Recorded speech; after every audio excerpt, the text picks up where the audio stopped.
in to the Blitz podcast.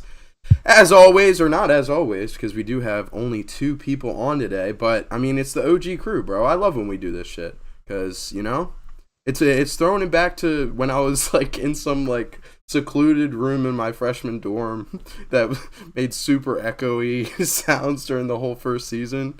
Back end of the NFL playoffs that year is when we decided to start the podcast, but it gives me those vibes, so yeah. I'm excited. I'm with the nostalgia. How you feeling?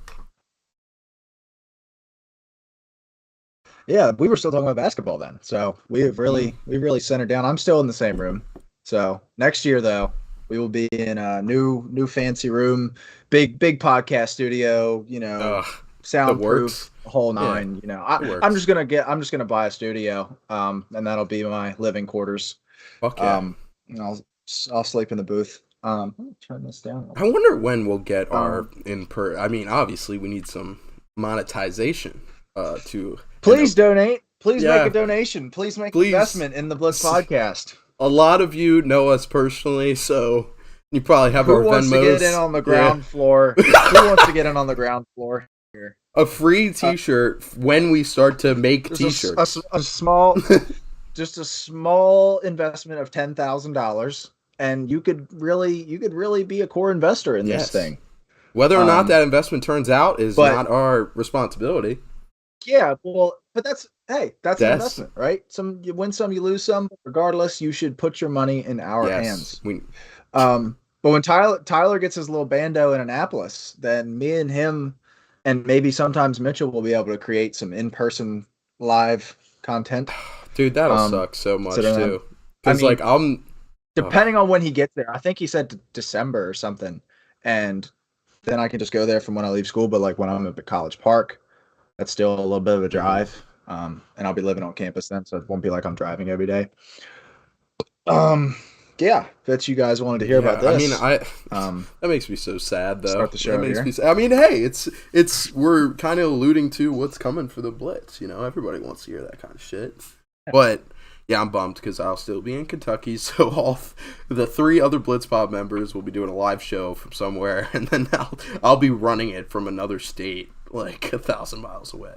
So can't wait for that. Yeah. But hey, man, we had some football this weekend.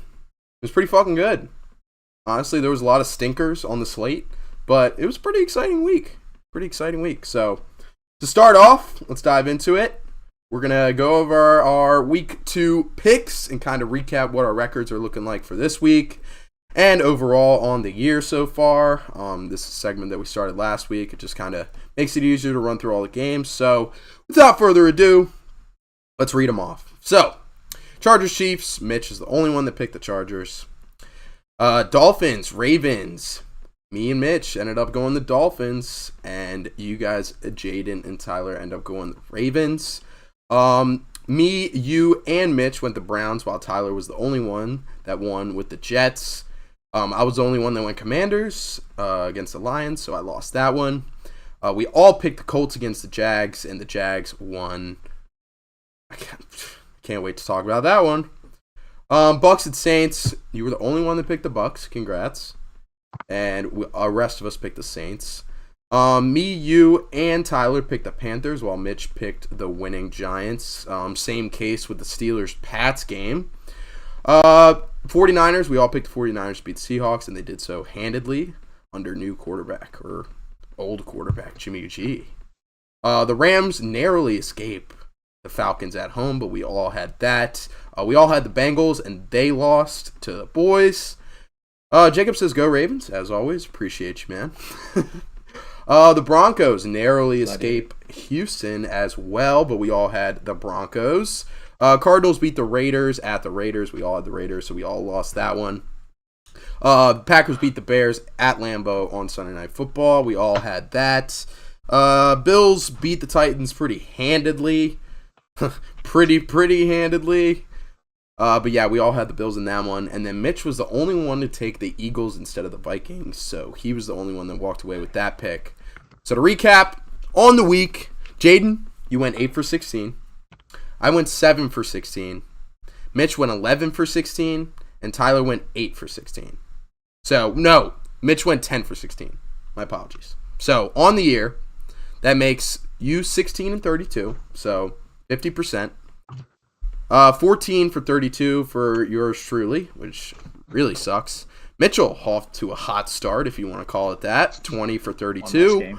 And then Tyler is 17 for 32 on his picks for the year. So we're kind of just right in the middle of the pack, which I wouldn't have expected. There has been some crazy games, but it's kind of rough. I don't know. Do you feel like it? Yeah, maybe you shouldn't really be listening to us for football analysis anymore. No. I honestly respect your opinion. Come on. We had the majority of the games for the most, 8 for 16 literally is half. We had the majority except for the fact that we were 50%. Jeez. And then that's back-to-back weeks. I'm sorry. We got to step that the fuck up. But, I mean, also, a lot of this is about, seeing, Mitch picked the Giants. He was the only one to pick the Giants. So somebody looks at the picks for this week and is like, oh, somebody likes the Giants. At least one of us usually picks the team that wins. So, usually. But yeah, pod picks aren't doing too hot to start the year. But we can only go up from here, hopefully. But yeah, let's move on to our next little segment. And after a week full of football, we can finally, and 2 full weeks of football, we can finally start to put together some power rankings. And today, we're going to do a little bit of an interactive power ranking sort of thing. So we're going to throw up the board. I got it right here. Boom. So we're going to throw around. We got the tiers already set up here. And we're going to move them around as we see fit. We're going to kind of debate. The tiers don't really matter a whole ton. Obviously, they are applicable. But the teams are in order how they should be ranked right now. So without further ado, let's dive into our power rankings, man. What do you say? Yeah. So I probably put these together. I mean, I obviously put them together sometime today. It was just a rough draft.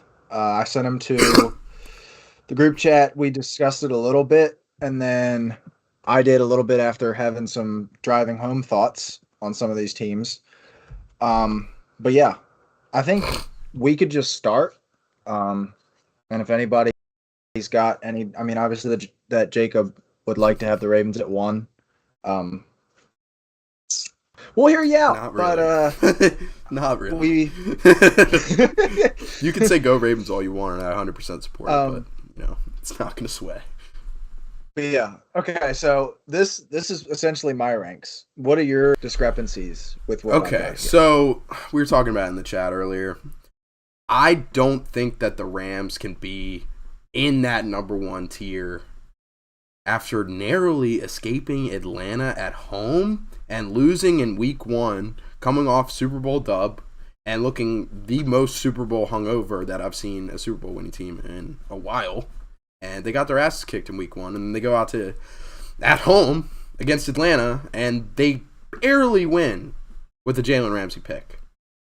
I don't believe this is a team that could be in that top tier. But that brings up the debate, who needs to be moved up in place of the Rams? And I think there's a solid case for the Miami Dolphins moving up into that top tier, dude. I mean, they're one of the only teams in the NFL that have 2 wins so far. And as you mentioned earlier, the Giants are also one of those teams. But the Dolphins have played decent competition. I mean, obviously the Patriots fucking suck. But to put up 42 points or 45 points on the Ravens secondary? Yeah, 42. I mean, that's definitely a team that belongs in the discussion for the top tier. But I want to hear your discrepancies with that, man.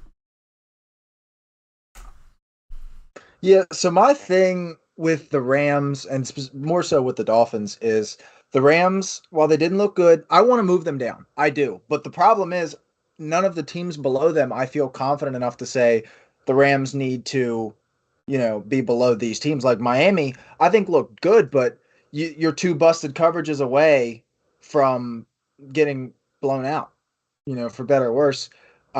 Now, busted coverages are going to be kind of the thing that do best because they have 2 of the biggest coverage busters in the NFL right now, in Tyreek Hill and Jalen Waddle. But I think it needs 1 more week from Miami to move them in front of LA. I'm not going obviously it's the first 2 weeks, so we are learning a lot, and I will be more giving to movement early on versus later, where I'm not like if a team beats one team the other 1 week, I'm not going to move them 10 spots up and the other team 10 spots down. Like I'm trying to make this like a year-long thing that isn't so week to week where it's going to be teams moving up 15, 20 spots if they get a big win. So like I said, I want to see another week from Miami. If you break it down by roster by roster, I want to see another week from like LA if you break too. it down roster by roster, like Rams versus Miami, okay, Stafford's better than Tua. Okay. The running back room, I mean, I think you got to give it to Miami. Offensive line, I think it's got to give it to Miami. Yeah, wide receivers, got to give it to Miami. Defense, got to give it to Miami. Like, I mean, they're a better team, dude, just all in all. And they've done better things this year than the Rams. So, it's the Super Bowl bias. It's the Super Bowl bias, dude. I think. 2 games. It is the Super Bowl bias. Because they were a Super Bowl winning team. They have a Super Bowl winning roster for the most. I mean, there's pieces that have moved on. Von Miller, namely, being that guy that has moved on. And the offensive line is different. I do have concerns about LA. They were number 4 coming into the season, and now they're 8. So that is their draw. I think if they come out, I believe, who do they have this week? Let's take a look here. They have the Cardinals this week. Now, if they come out and drop one of the Cardinals, they will probably be way out of the top 10, probably down into the third 14. Third tier, really. They lose. You just fucking hate the Cardinals. They wouldn't be down. God. Because they suck, dude. If they don't have Kyler Murray on their roster, they're down there with that orange C and whatever the hell that Texans logo is. They are legitimately a bad team. And Kyler Murray saved their ass on multiple. It took him 20 seconds to complete that play because no one could get open, no one could block. He was just running around directing traffic for 20 seconds. He's really good, dude, but they suck.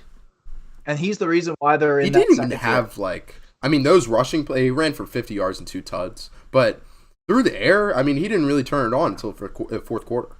You know, so like if that's the Kyler that you're getting for the rest of the year, like. Well, it's because no one can get open. I mean, if you look at their roster, and I know we've just kind of moved on from Rams and the Dolphins and that whole conversation, but look at their roster top to bottom. Running backs, I mean, James Conner's average, but he's injured. Like, he might not play next week. Wide receivers, until Hopkins comes back, they're a below average unit. Greg Dortch is wide receiver too. Greg Dortch. Tight end, okay. Zach Ertz is a league average tight end at this point. Offensive line, every single position they are average Rondale or Moore below should be average. Back this week. This coming week. So yeah, but that doesn't make them any more than a below average or average receiving. I'd beg to differ that a Hollywood Brown is a wide receiver. A second round pick probably boosts your offensive production. I mean, Jalen Reagor is a first-round pick. Are we going to sit here and say the Vikings have the best unit in the league? The worst wide receiver to be drafted in the first round, like in the past 10 years. You just picked one example of the worst wide receiver. He's the meme of the last decade as far as wide receivers in the first round, and that's your example? Well, Jalen Reagor. He is the meme of the last decade because of the guy that got drafted right after him. I mean, Jalen Reagor would just be another bust if it wasn't for the fact that Justin Jefferson got picked 1 pick later. But that's a conversation for another day. Anyway, defensive line is absolutely terrible. They have no pass rush. They have no run defense. Linebackers are 2 first-round rookies that can't seem to figure it out, even though Isaiah Simmons did look fantastic on Sunday. Secondary outside of Byron Murphy and Bruda Baker is a bunch of league average players. Cornerback 2 mentioning two awful. Really good players. Mentioning 2 really good players on the secondary is something that a lot of teams can't do, aka the Steelers. Just as an example.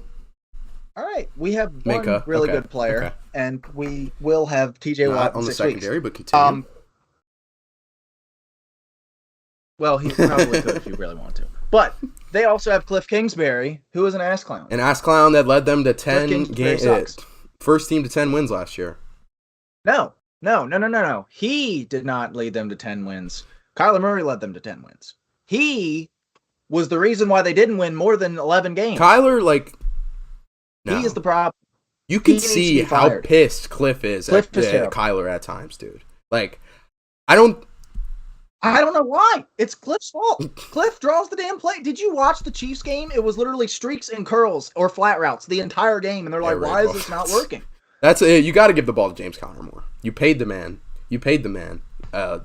To be your franchise running back, as I mentioned during the offseason. Like, give him the damn ball. I don't understand. Like, Benjamin's getting a lot of work, and it's like, come on, dude. I'm telling you, dude. Like, it's Cliff. Cliff has to go.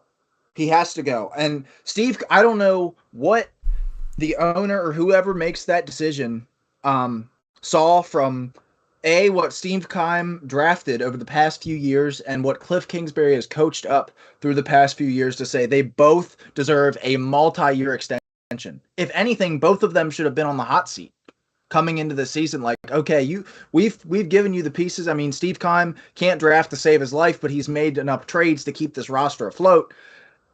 And Cliff Kingsbury just keeps sinking it with his play calling. He can't call plays. He just can't do. He can't call a successful offense. Jeez, man, he's proved he can call a pretty successful offense Fuck at that times, guy. dude. Like, yeah, for the first 8 weeks. That's a great run. That's a great run. The best offense in the league for 8 weeks. Yeah, I'm not firing that guy who managed to create the best offense. Yeah, but if he does it every year, where he no longer has serviceable offense for the last 8 weeks. But I'm not firing Cliff Kingsbury today. Jeez, man. Goodness. I'll fire him tomorrow. Okay. Are we moving the Cardinals at all, though? I mean, yeah, I know. We just spent like 20 minutes talking cards. And Mitchell says, what is Rondale Moore? Mitchell says, what has Rondale Moore done to make you think he's a solid wide receiver, too? I mean, he was just a rookie last year. So it hasn't really exactly. What made you think that he? Because they put the draft capital, man, and everything like coming out of camp, and I mean everything that on Rondale Moore has been for a while that he's really talented. Like, yeah. Taylor said, to be fair, Cliff wouldn't be an NFL coach if he didn't coach a certain someone in college. 100% true. 100% true. That's true. Yeah.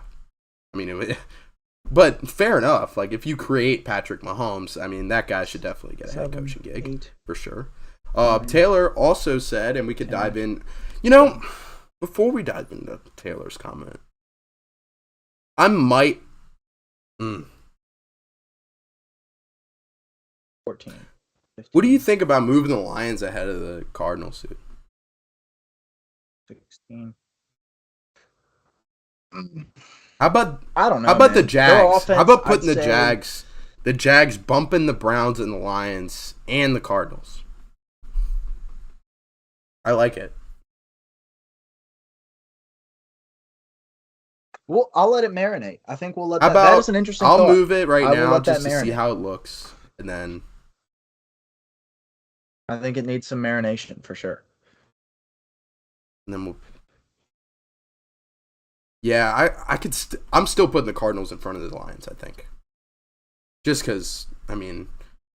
Yeah, I need to because Jared Goff, while he's put up stats, like he's put up numbers, he hasn't looked good playing football so far, and the running game's working. Amon-Ra St. Brown has looked awesome, especially if you have him in fantasy right now. You're a very happy man. Defense still has questions. Hutchinson was able to get to the quarterback 3 times on Sunday. But the rest of the defensive unit is not quite there yet. And I think the Lions, and this is not really a immediate power rankings thing, but we're just essentially just going to end up ranting about each team that we discuss here. But I think the Lions might have screwed themselves and it might not be their fault what happened, but the fact that they had the number 2 pick in this past class, this was the year where you went and got a quarterback. You had everything ready, but you had the number 2 pick in a class that didn't have a good quarterback. So now I think they're going to be too good to go get Bryce Young or CJ Stroud or somebody like that.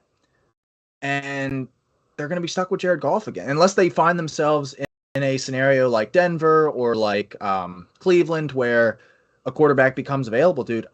They might be too good to get Stroud or Young, and then they're just going to be stuck in the middle again. I already think this is a team outside, like the defense needs help for sure, especially in the trenches. Their pass rush, I mean, they've done things to address that, but their linebacker core, I mean, with Malcolm Rodriguez and Anzalone, there's some dogs, but they definitely need to improve on the defensive side. But that offense, you just plug in the quarterback, they're ready to be. It's good, one of but the that's best the problem. in the I league. don't know if they'll be able to. And like I said, and the offensive line as well. I mean, you have a top 5 offensive line in the NFL when everybody's healthy, but the problem is I don't know if they're going to have the draft position to plug in Mitchell trade Lamar to Detroit. That's something. Ugh. They've got, I think actually the Lions are spending the most out of any team this year on their offense. So, which is absolutely bananas. So I don't know if they want to bring in that historically large contract to add to that. Well, the thing is, it would just be plugging Lamar's historically large contract into the large contract that Jared Goff's taking up, because Goff's taking up like 30. Yeah, but Lamar's quarterback. Right now. I mean, it'll probably be $10 million bigger. And the crazy thing is, I mean, you can let Chark walk, you can let these other guys walk, but like Swift's still on a rookie deal. Hockenson, I think, just got paid. If not, he's going to get paid next year. But like, it's all their offensive line. Like, I don't know how they've accumulated so much money on that offense when, like, there are teams with so much more talent offense, like, so many more big names that don't have that kind of payroll. Like, even, I think, Kansas City last year, they were still beating Kansas City out when Kansas City had Tyreek. And they built a line in that offseason, too. Let's work on the power rankings here. Let's address the Colts. Because that was a chat conversation. Taylor mentioned that the Colts should be bumped down. And that is something that we did discuss. I mean, we're going to talk about it later, but the Colts are dead. I mean, if you can't win that, if you can't score, not only just not win, not only just not cover, you didn't score a fucking point. That is so embarrassing against the team that ended your career last season, dude. He embarrassed you in a national spotlight. You were literally the Colts in-season Hard Knocks. And after watching that episode, I was laughing at the way you guys were acting during that week. God damn. And then you come out, second game of the year. It's a new year, boys. We got a new quarterback, Matty Ice. He's going to take us to the promised land. You score a goose egg in Jacksonville to extend their home streak against the Colts to 8 games, dude. Holy fuck. This team is so bad. I don't know where to begin. I'd probably slide them down to below the Jets, if I'm being honest with you. Oh, come on, dude. No. Why? No. I'm not there yet. I think, okay, they didn't have Michael Pittman. They didn't have Shaq Leonard. And I know that, like, this is going to be kind of a counterpoint here, but that's the problem. The fact that if you don't have Michael Pittman, who is good, but he's not like Devontae Adams or out too. Cooper Kupp, where if he's gone from your offense, everything is shut down. Like, they don't have anybody that can step up, and that was the problem coming into this year. Is like, what are they going to do? Do they take Alec Pierce in the second round? You said he didn't. Mm-mm. He didn't play Sunday either. So they didn't have anybody. Paris Campbell was number 1. So who was he really thrown to? I mean, I think Jonathan Taylor took a shit. Dude, what the as well, if I remember correctly. Yeah, he did. He scored 7 fantasy points. The left tackle spot is the big problem. This was an offensive line that was one of the best in the league a few years ago, and has slowly had parts, taken away from it. First, it was Glowinski, then it was Eric Fisher who signed there, and then now he's gone again. There's concerns. I don't know if they're worse than the New York Jets, who are currently quarterbacked by Joe Flacco. Yeah, okay. All right. I think that having them below, like Washington, New York, Indy needs to figure some shit out. And I would not be surprised if they find themselves back in the middle of that sliding them down again. Sliding them down in the bottom tier. We just need to figure out where it's going to be. Because, like... I can't slide them below Dallas. Without Dak, I cannot Dallas slide them just beat Cincy, man, pretty handedly with Cooper Rush. Yeah, but it was 3 points to kick the field goal. But you thought it was going to be a domination, and they controlled the game for the most part. It didn't feel like that the Bengals... I mean, I watched the whole game. Bengals didn't have control of the game at any point. Dallas. It felt like Dallas blew them out. I'll agree with that. I'm putting out until we All right, see Dallas actually really struggle with Cooper Rush. Then I'm putting Dallas above Indy, no question. Just with the CD had a decent game. Okay. They have the weapons there, and then Michael Gallup's coming back, Jalen Tolbert's coming back. They're gonna be good as long as Cooper Rush can swing the ball. I'll put Dallas. Put Dallas in front of Indy. Fuck yeah, man. All right, move Indy down. And yeah, both Mitchell and obviously Shaq Leonard and Pittman were out. When they come back, they win the division. Lake said that their division is very good. I agree with both those things, dude. And while I do try and make this, it's a very tight mixture of their standings, how they're playing, the roster talent that they have, taking into account injuries and all that kind of stuff. Taking into account weird fluke shit that happens, because that's what that's why if I know I didn't put anything out, but I did put a little something together. I didn't move Denver down that far after the Monday night loss because they fumbled twice on the goal line. How often is that shit going to happen? Plus the mismanagement by Nathaniel Hackett, which is going to continue all year. Yeah, but now that might be a real problem. This looks like the Nathaniel Hackett might be a disaster. And that's kind of been the thing with these Aaron Rodgers disciples, like him, Mike LaFleur going and being the OC with New York, Joe Philbin. That's a little throwback for you in Miami. That was a fucking disaster. And then, to a certain degree, Mike McCarthy. I mean, it's not like the Brady tree where you send out all these, offense court and they go out and they're relatively successful. Bill O'Brien gets shit on for how terrible he was because he was a terrible GM, but he was actually a pretty damn good head coach. He just wasn't ready to handle the GM role. And reconnection would be successful. Welcome back, gang. Sorry about that. But we're in the midst of our power rankings, and we're talking about the Denver Broncos possibly moving down. I know the Raiders are 0-2. I wouldn't put Cincy in front of Denver. I would even put the Saints in front of Denver. I'd probably put Vegas and the Saints in front of Denver. Dude, New Orleans looked fucking awful on. I didn't watch a lot of that game. I didn't watch a lot of that game. So Jameis. I mean, they sacked him something like 6 times. They had 3 picks. One of them going back for a touchdown. They can't move the ball without and they probably should have lost to Atlanta.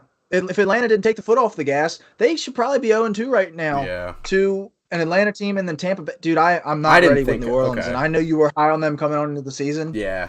I didn't think about. I'm damn sure not putting. I can't take Jacksonville much higher. I didn't think about how close that game against Atlanta was, because it looked for a while like the Falcons were going to win, So. And I honestly I think what I want to make another case, even though I made these power rankings, I want to make a case to move Atlanta up past Seattle, because I know Atlanta is 0-2, but in each game that they've played, it's been a 1 or 2 score game, and they were winning in New Orleans. I know Jameis is playing with a broken back, but that is taken into account in these power rankings. That is part of why we have them lowly ranked, because he's playing with a broken back, and hell, he might not. I'm really surprised they didn't go to Dalton at the end of the game on Sunday. I mean, after the 3rd pick or the 4th pick or whatever he threw. Third. I mean, especially considering he's hurting and the game was practically over, pull him, dude. Just pull him. I think it was save a little bit, but I bet Jameis didn't want to come out of that game though against this former team. It's not Jameis's choice. Yeah, true. As we saw with Ryan Tannehill yesterday. Devin White said, "We know Jameis is going to throw us the ball." He said that in his post-game interview. We knew Jameis was going to throw us the ball. That's his former teammate that said that. That's terrible. But Atlanta had a big lead on New Orleans, and then almost ate up a big lead from LA. Their offense looks a lot better than I thought it would. They've got some. They're producing on offense right now. I know they're not getting Kyle Pitts involved, but it's working. And the defense looks great. AJ Terrell's playing really good so far this year. Yeah, I know. And everybody kind of thought, maybe there's a little regression from him after having a really good year last year. I wouldn't be surprised if they're not the worst team in the league. Let's bump the? Do we want to bump the Falcons? I want to bump them past Seattle. I don't know Okay, about past Tennessee. I was gonna say, like, I mean, we saw it last night. It's not pretty. That against a team that probably gonna make it. Probably they're probably gonna make it to the Super Bowl, but Yeah. that was very, very ugly. I haven't seen an NFL game quite play out like that in a while, where the starting quarterback is benched in the third quarter for the rookie. I haven't seen that in a while in a blowout fashion. That was pretty bad. And I was really excited to see. I was a huge believer and was pushing for the Steelers to draft Malik Willis. Kind of glad we didn't as of right now. I know we haven't seen Kenny Pickett yet, but Malik Willis doesn't look ready. And I think that was like obviously the notion. And I was just trying to shoot for the moon when saying I want Malik Willis because the upside was there and the upside wasn't there with anybody else in this class, but he doesn't look ready. Everything that was said about him in the pre-draft process and then again in the preseason was true. It every time it was, is my first read open? Yes, I'll throw it. Is my first read open? No, I'm gone. I'm peeling out of the pocket. And the offensive line wasn't doing him any favors, to be fair, but he just doesn't look ready. And with this offense around him, I don't think he'll be able to succeed. I'd imagine Tannehill's the starter next week. Yeah. Mm-hmm. I think it was just the fact that it is 41-7. This game is over. Let's see what you got. But I don't know. He looked like Malik Willis, in my opinion. He made the running plays that we all were enamored by. The arm wasn't on display. I mean, his first NFL pass was scary. It was right down the middle and almost picked off. Yeah. But make it to the house probably. But yeah, it wasn't pretty. But we'll bump Atlanta in front of Seattle behind Tennessee. Last one I want to talk about. I think we got to move the Pats back. And personally, I think they move behind the Giants. Because they won. And I know they won, and I know they beat the Steelers, but, like, dude, that week one, I mean, that's still in my head. Like, that just... And their to be fair, they played the Steelers. So does ours. They played the Steelers, whose defense extremely outplayed expectations in week one. Is that fair to say? They extremely outplayed their expectations. I mean, especially in the turnover department. Okay, so Steelers take from this week. Patriots Steelers was probably going to be the most boring game you're going to watch this year. That has may have playoff implications. Probably not, but might. These are two teams that were in the playoffs last year, but they're built exactly the same with an offense that can't move the ball whatsoever. Two defenses that are very good, can suffocate teams. Two great head coaches, but Cam Sutton gets a pick that he dropped, just hit right off his hands. And we probably win that game. That's just the difference of a game like that. That game could be decided on one play in the third quarter, and that would have been the last touch. Like that's literally how it felt. Taylor says we need Kenny. And that was my next thing. I think it's going to happen on Thursday night. I think it's going to be Thursday night. I think Myles Garrett's going to get to Trubisky. I think he's going to be in his face because Myles Garrett has been wrecking shit so far this year. And Dan Moore is not the answer at left tackle. Obviously, I think that could be seen by anyone with a set of eyes, not two sets of eyes. And he's going to get to Trubisky and he's going to put him on the ground a lot. And when that starts happening, I think we're going to end up losing this game. And honestly, I hope we get blown the hell out in the third quarter and Tomlin gives in and says, all right, it's time. Because I've seen enough from Trubisky. And quite honestly, I don't think it's all his fault. And I feel bad for the guy because this was his shot and no one wants him right now. And I legitimately do feel bad for the guy. Everyone blamed him in Chicago. And then now he's getting blamed here. It's Canada, dude. It's Matt Canada. He's a fucking war criminal. I can't explain it any other way. He's the worst human being ever. And God damn it. If it wasn't for Durkin killing Kille that kid, mm-hmm. then Matt Canada wouldn't have taken over and done a good job, and he probably wouldn't be the offense coordinator of Steelers right now. So thanks a lot, dude. But Durkin wasn't supposed to be the OC. No, but Canada took over for Durkin because Durkin obviously got canned because, And Canada actually finished the season kind of well. And because of that, I guess we noticed him for some godforsaken reason. And we're like, yeah, we want more of that. Android Talk Show, appreciate you dropping some comments on this one, but he says he laughs at the war criminal comment, and then Taylor Gray says it's always fuck Durkin. So yeah, fuck Durkin. He was supposed to come in and change the Maryland program, and he changed the program, but we won't talk about it anymore. He changed our fucking program too. Yeah. Thanks a lot. Okay, I really do want to move. All right, I'll be straight with you. I think if you're not with the Steelers being above the Pats, I think our offense has looked way too good to put us behind those two. There it is. Here's the agenda. Our offense has looked like, yes, we lost the Lions, but our offense looks so good right now, dude. Like, your defense doesn't. We got Chase Young coming back. We got Chase Young coming back, so that'll be a huge thing. True. But the defense doesn't look good, dude. It's busted coverages everywhere. Secondary looks terrible. You can't get home. Can't stop the run, dude. It's worrisome. And I didn't think that would be obviously I thought that it would be the offense that's the problem. They wouldn't be able to put up enough points, and that's been the case the last couple of years with it. This defense has been good enough to win them games, but so far, dude, it's losing them games. Yeah. So that's my concern with Washington. I think we have played two really good offenses so far. I know that sounds crazy, but I mean, we do have Jacksonville in the second tier here. And we did just play the Lions, so we hyped up the offense. Yeah, I know. Another thing. Dude, we're going to get so fucked on Instagram for having Jacksonville. It's not even the fact that they're 16th, it's the fact that they're going to be in the second slide.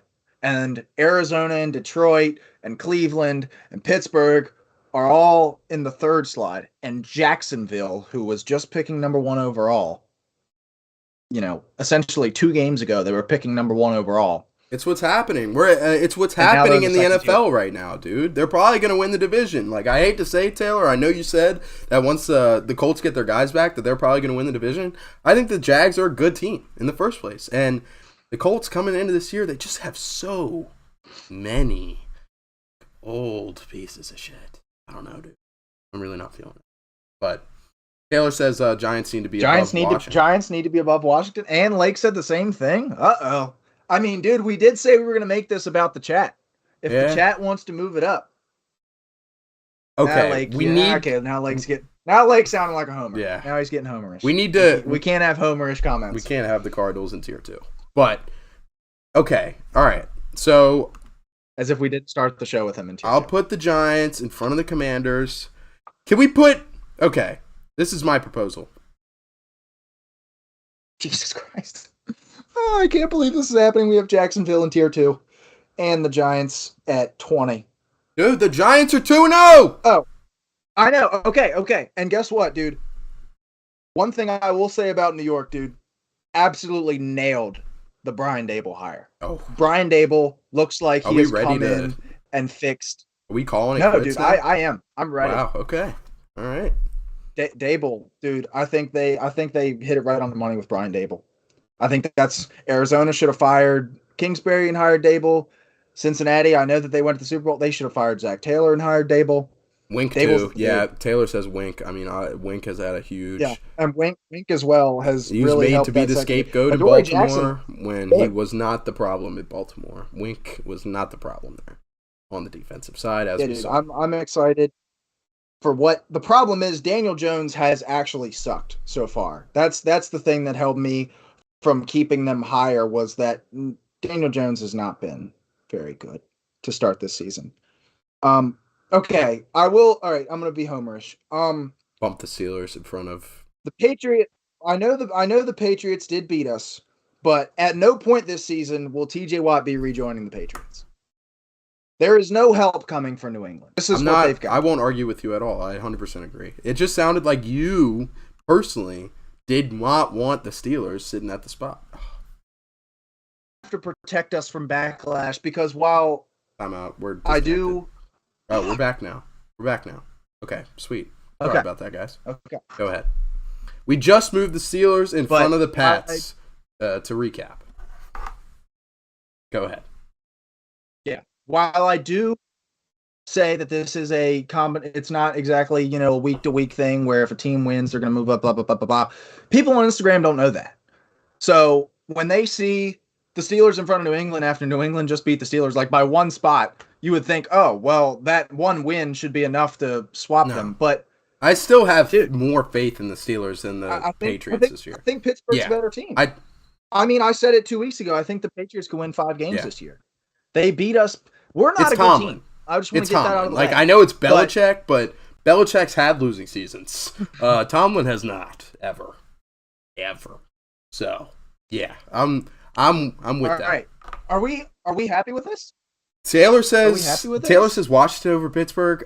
Yes, because we're just playing better right now. I know your defense is like better than ours for sure, but I honestly think we look like a more fluid NFL team right now. The thing is, I want to see one more.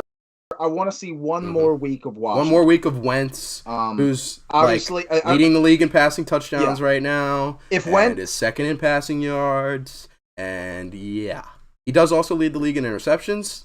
Dude, That is Wentz. This is the Wentz experience. He did say Kenny at the helm will make our offense better, dude. As much as I don't know if he can fix it. I don't think so. I think Kenny's going to be a plug. Or I think Kenny's okay. But the thing is, it's Canada. I think Kenny's going to come in and look the same because we don't open up this offense. I was the drive right before the half, and it wasn't really a drive. It was 2 plays. We ran 2 plays, and we had 2 25-yard catches. Just like poof. I don't like they were like the easiest thing. And then the drive after New England scored the touchdown to go up 17. We just drove right down the field like it was fucking nothing. And then the very next drive, it's like it's all gone. It's like we're picking from suggestions again. Like we've got no idea what we're doing. And picking from suggestions. We get it in small spurts. Yeah, it's like we're asking Madden here. Like we were running a scheme, we had our formation, we were running all the glitches, and then all of a sudden we're picking from suggestions again. Canada runs to the bench to hop on Xbox. That's how it was quick. Fuck. What's John Madden got to say with this? The ghost of John Madden. I'm out. Jesus Christ. But yeah. Also, like I swear he saved plays for one drive, and then it's just like, oh well, I'm out. You guys go have fun. And that's the thing. He doesn't say you guys go have fun. He picks all these plays and doesn't let Trubisky do anything. Trubisky's been quarterbacking longer than Canada's been offensive coordinating. Fucker. Give Trubisky the headset, dude. Might as well. I mean, if Kenny's going to take over, you paid the man. Yeah, give Kenny the starting job. You paid the man. Give Kenny the starting job. You paid the man. The headset. Or we put Trubisky left. Now that's a thought. And that's a nice segue, actually, because another big reason why the Steelers are not as good as the Commanders is because there's no help coming on that offensive line for you guys. I feel pretty good about how our offensive line has performed so far this year. It's looked okay. I think PFF sucks it off, and you selectively choose statistics, and I think they do too. I don't know what it is, because like the names on that offensive line aren't good. Like Charles Leno is like the biggest name on the offensive line, and like I'd say probably 70% of NFL. Our offensive line coach is. I mean, he's been doing it for a while. Like he's been. I think he's our longest tenured coach in Washington right now. So I mean, our offensive line has always been really good since I've been a fan. Like and that's always been our thing. Like the Hogs, like that's we put our our new mascot is being voted on apparently, and a hog is one of the candidates. I forget the other ones. They were really bad though. Really bad. There was a commander. Yeah, there was like a commander, dude. Just a soldier. But then there was a new soldier every week. I don't know, like a rabbit or some shit, and I was like, bro. I was like, what? Dude, I would be. Hold on. If it was like fan voting, I would be slamming the rabbit. I would be slamming the Commanders. Rabbit. I'd be giving away. We'd give away gift cards if you showed proof that you voted for the rabbit. That would be a Blitzpod giveaway. You vote for the rabbit and you follow us, and we'll give you an entry into the gift card. Okay. Oh, wait. Potential. After this, you want to get for about 40 something. I just want to know who our potential mascots are, man. I want to know. No, I'm just saying. After this power ranking, after this. Oh yeah. Of course. I'm pretty happy with how that feels, how that looks. I like this segment though. I know we're just and we got plenty of input from like the chat too. I really like this. I think this is Yeah, think I this fuck is with good. it. I fuck with it. So our 4 categories to vote on. This is the one that I was talking about. Dog. Why? Why a dog? What is that? I can't even picture that. It sounded like you were doing like the we got 4 running backs. Dog. This guy's dog. That's what it sounded like you were doing. But no, because I'm not excited about saying that. That's very bad. I can't. And I hope. I don't know what would be better. Like an actual dog that's like dressed in commander's gear, or like. I can't imagine what a dog mascot would look like. Why? The dog pound's in Cleveland. I was about to say the Browns have one. Do there any NFL teams that have overlapping mascots? I imagine don't think so. I'm sure there's some that are similar, but historical figure is the next one, which I can't hate on, but I would not like George. I wouldn't want George Washington to be our mascot, bro. Sorry. Hog, I'm totally for a hog. Or superhero, which would also be incredibly stupid. Where's the commander? Where's the military man? We could just pick a motherfucker in uniform, bro, out of the stance. Put him on the field.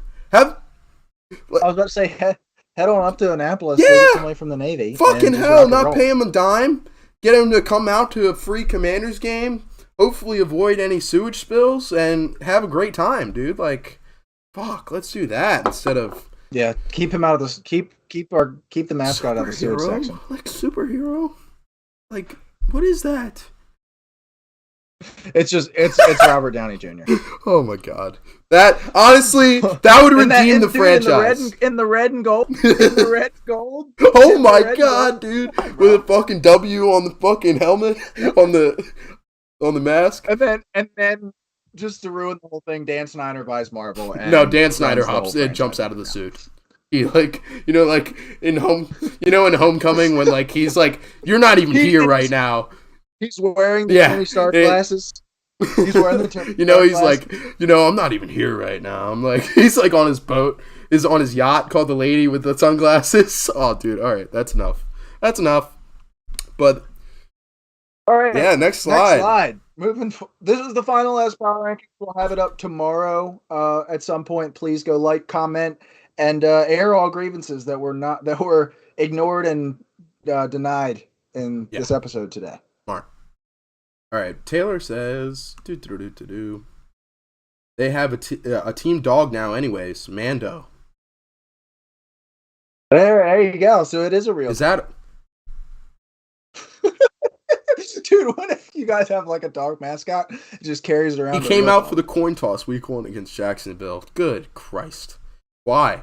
And he's only called Mando because of Mandalorian, like, okay, but that has nothing to do with football and nothing to do with the Commanders. I'm just as much of a Star Wars fan as the next guy, but fuck, dude, what are we doing? This is a National Football League organization, not a fan club. I don't know. All right, anyway. We need the sewage superhero. Captain Underpants. Is our superhero. Okay. So, let's dive into something new. I mean, we did it last week, but it wasn't with this nice, cool-looking graphic. So, let's hop into Mitch's injury report. Dude, we'll work on that. Maybe I'll come up with a jingle, record it, and just play it through my phone every time. Mitchell's injury report. But yeah, let's hop into it. And unfortunately, Mitchell isn't with us today. We've got his stud of a picture up there. But I'll go ahead and read the analysis he provided just for you guys. So this week, we had Trey Lance injury. Obviously, that was probably the most significant injury to have happened this past week. Mitchell says it was a fractured fibula with damage to the ligaments associated. He's going to be out for the rest of the season with this. The ligaments of the area of the fibular head are the typical ligaments sprained during ankle sprains. Some long-term implications attached. So that will make our conversation later even more interesting. Next guy we have on the list is Justin Herbert, Mitchell's own. He says he had, after the rib injury that he suffered against the Chiefs on Thursday, Mitchell says that he has a costal cartilage fracture. Ribs have cartilage attached to your sternum and fracture at this point. Not a true concern long term, just discomfort with this. But from what we learned from Baker Mayfield, discomfort can mean that you play really bad football.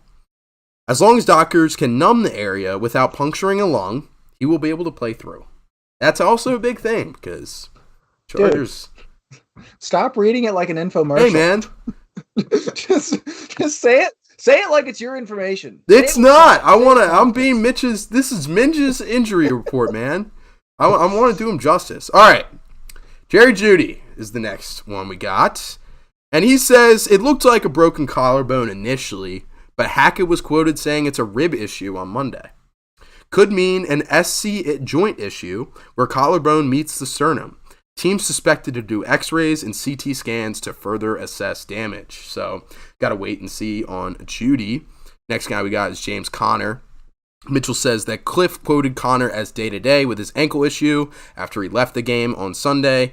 Conner was seen celebrating with the team after the game, so not severe, likely a very mild sprain. I like the research that Mitch did there. Looked at the post-game celebration videos, trying to look for James Conner standing, moving. Good shit. That's just he does that for every player, and nothing comes of it except for that one. Thanks, Mitch. Next guy we got is Dalton Schultz, who left the game against Cincy. He has a PCL sprain in his knee, same injury Zeke had last season.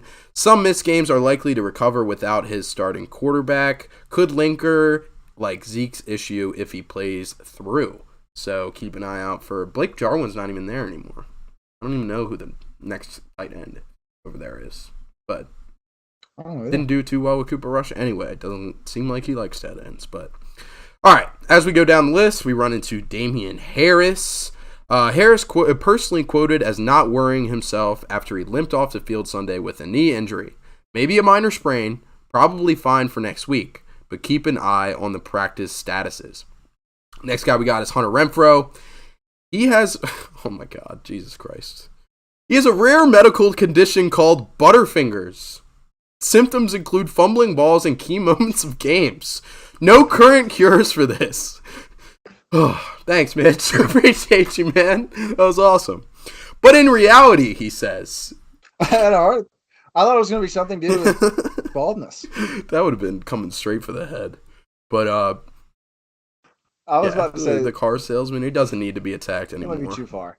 But in reality, a concussion on the hit at the end of the game took a hard blow, but the Raiders, a team that needs a win after starting 0-2, so his protocol could be rushed and be ready for week 3. Last two that we got, first one being J.K. Dobbins, who was thought to be playing this week, but ended up being a last-minute inactive. Contrary to his social media post saying he's fine, Mitchell says, Dobbins is still labeled as week-to-week in his recovery from the ACL tear, has been logging full practices with the team. They just have not felt confident enough to play him in game. With the rushing attack producing nothing outside of Lamar, we could see a week 3 return. And Dobbins, from the videos we saw from training camp, I mean, he really did not look ready. That he had an obvious limp. So he might be out for another week, but Mitch seems optimistic. And the last guy that we got is Alvin Kamara, who was another last-minute inactive on Sunday. Seemingly a costal cartilage injury like Herbert, Mitchell says. Team has been quite quiet on severity and actual injury itself, but could be one of many of these fractures and discomfort. Realistically, team could numb area and he could play, but his absence Sunday could indicate a fracture to a rib, not the cartilage, which would mean bad things. But nice.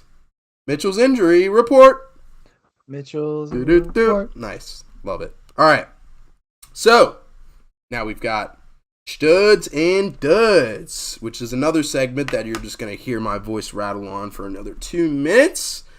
About guys that did really well in fantasy, the top performers this week, and then the guys that really fell short of their expectations this week by a mile. So, some of the studs this week, we have Lamar Jackson balling out in Miami, putting up 44 points. But Tua did much of the same. He put up 42 points with 6 passing touchdowns. Jalen Hurts, he scored 33 points on Monday night. Nick Chubb and Aaron Jones both scored 32 points, which made them the leaders of the running backs in fantasy this week. Stephon Diggs scored 3 touchdowns with almost 180 yards receiving, I think. He had 45 points. Tyreek Hill and Jalen Waddle got more than 40 points. When do you think the last time that happened was? That 2 receivers on the same team had 40 fantasy points.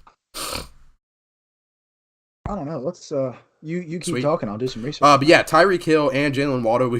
I was specifically talking about, as I did the wide receiver rankings, how I was kind of backing off of Waddle this week because I just wanted to see one more week of Tyreek Hill and Jalen Waddle like coexisting together, and I didn't think it was going to be a good week against the Ravens secondary, but both of them scored 40 points, so I had egg on my face. And Amon-Ra St. Brown also threw some egg on my face with 39 points against my very own Commanders. Garrett Wilson, who's made our reels on Instagram absolutely fucking pop off. He had 30 points, which was nice. Yeah, let's go Facebook.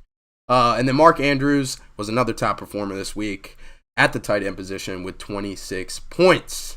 So, those were some of the guys that balled out this week, but we had some stinkers this week. And without further ado, I'll hop into the duds. So this week, Russell Wilson and Tom Brady on the quarterback side really stunk it up. Russell Wilson scored 11 points. Tom Brady scored 8 points to put 2 consecutive weeks of stinker fantasy performances together. Real quick, do you think Tom Brady is fantasy irrelevant now? No, I'm not ready to say, because around this time last year he looked like shit, and then he finishes like there's a lot more stuff going on now. They did say they don't want to throw the ball 50 times a game, like they did last year. But I mean, when push comes to shove, they want to win football games, and if they can't win football games not throwing the ball 50 times a game, they're going to start throwing the ball 50 times a game. And you know, I don't know if they'll be able to do that this year. I think, dude, it's starting to not look good. They're starting to catch the injury bug a little bit. Yeah, it's not good. Yeah, it's not good. Tom Brady, and the only reason I say it's because like there's a lot of other shit going on with Tom Brady right now. A lot of other variables up in the air. So this is a different Tom Brady right now with shit in the air with his wife and his family and not spending enough time at home. Like. That sounds... not really. Not super I mean, probably makes it kind of difficult for you to focus on your job in your 22nd season, 23rd, I don't know. He's an old man. But anyway, Tom Brady puts another stinker performance up. Some of the other duds this week, Derrick Henry makes his way onto the list again. Fuck you, you piece of shit. You lost me single-handedly a game pretty easily. If you would have scored 15, I probably would have had it.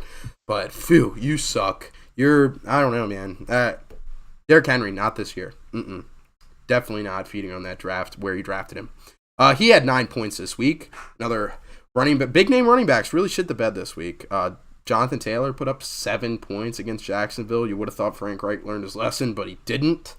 Dalvin Cook scored 8 points. Stinker. Zeke, another stinker of a performance with 6 points. And then on the wide receiver side, Devontae Adams, he did have a touchdown, but he only had 2 catches, so he ended up only having 9 points.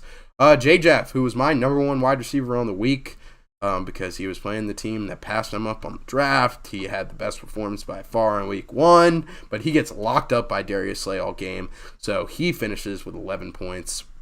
Jamar Chase also finishes with 11 points, so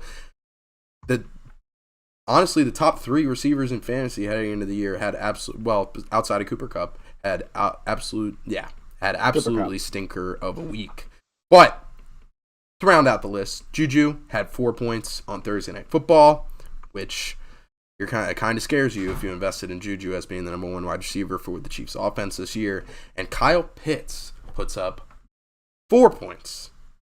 I was just about to say Kyle Pitts. Kyle Pitts might be looks like you might be a permanent dud on this list, dude. Back-to-back 3.9 points for PPR. That's not good, dude. And they don't seem to care to get him involved either. I mean, maybe this is a buy low candidate, but I don't know. I think I might just be wanting to stay away. I think tight end is a really tough spot where you already have or have not. And Kyle Pitts, George Kittle, Darren Waller, even Dalton Schultz to a certain degree, they're neither. And I'd rather be a have not than to pay the price to go get one of those guys when they're not Kelsey or Hawkinson. Andrews. So kind of a rough spot. Yeah, Hawkinson. I'd much rather just roll with like Freiermuth, Dawson Knox, Dallas Goedert if he's like, towards the bottom in your league. I don't know if I'm trading Kyle But Pitts yeah, yet. kind of a I don't know if I'm shitty trading situation. Kyle Pitts yet, just because he I is wouldn't so trade him, but it wouldn't be clearly like, oh shit, the number one option in like the pass game. Is he though? I mean, it looks like Drake London right now. Is he the best? Is he the best player? Yes, but is he the number one option? Yeah, Zacchaeus and Drake London got a lot of work. But I mean, he did so well last year. He had 1,000 yards in his rookie season. So like, I'm still a believer. I think he's gonna like he's too talented. But I'm saying like, if you were thinking like buy low, maybe don't. Unless it's super low. Unless whoever has Kyle Pitts is valuing him in that Dallas Goedert, T.J. Hawkinson, Pat Freiermuth type area, then I would probably, I would jump on that because Kyle Pitts, like I said, is way too talented to be I in think that he tier. could still pretty easily finish. If he's still being valued as a third-round pick, I'd say. I think he could still pretty easily finish as a top 3 tight end outside of Andrews and Kelsey. Like, still. Well, I think so too, just because Kittle hasn't played yet and Waller and the drop is, but like that's so easy to say at the tight end position because like you have Kelsey who's miles ahead of everybody else, and then you have Waller or Andrews who's a little bit lower. You said it. You said it. Well, you son of a bitch. We've had 2 games this season, man. Fuck you. I've had a little bit of a sample size. Mark Andrews led the league. And led the week. I was about to Mark say Andrews led the league. Led the week, man.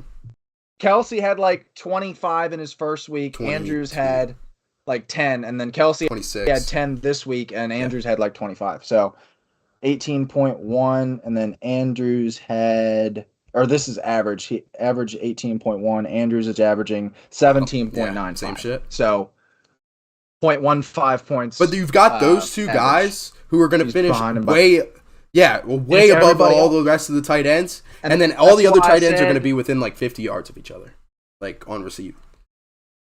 That's why I said draft season, dude. You either get one of those two guys or you wait till you're picking the worst. You better be the last person to pick tight end if you don't pick. I'm trying to think some buy low candidates on here.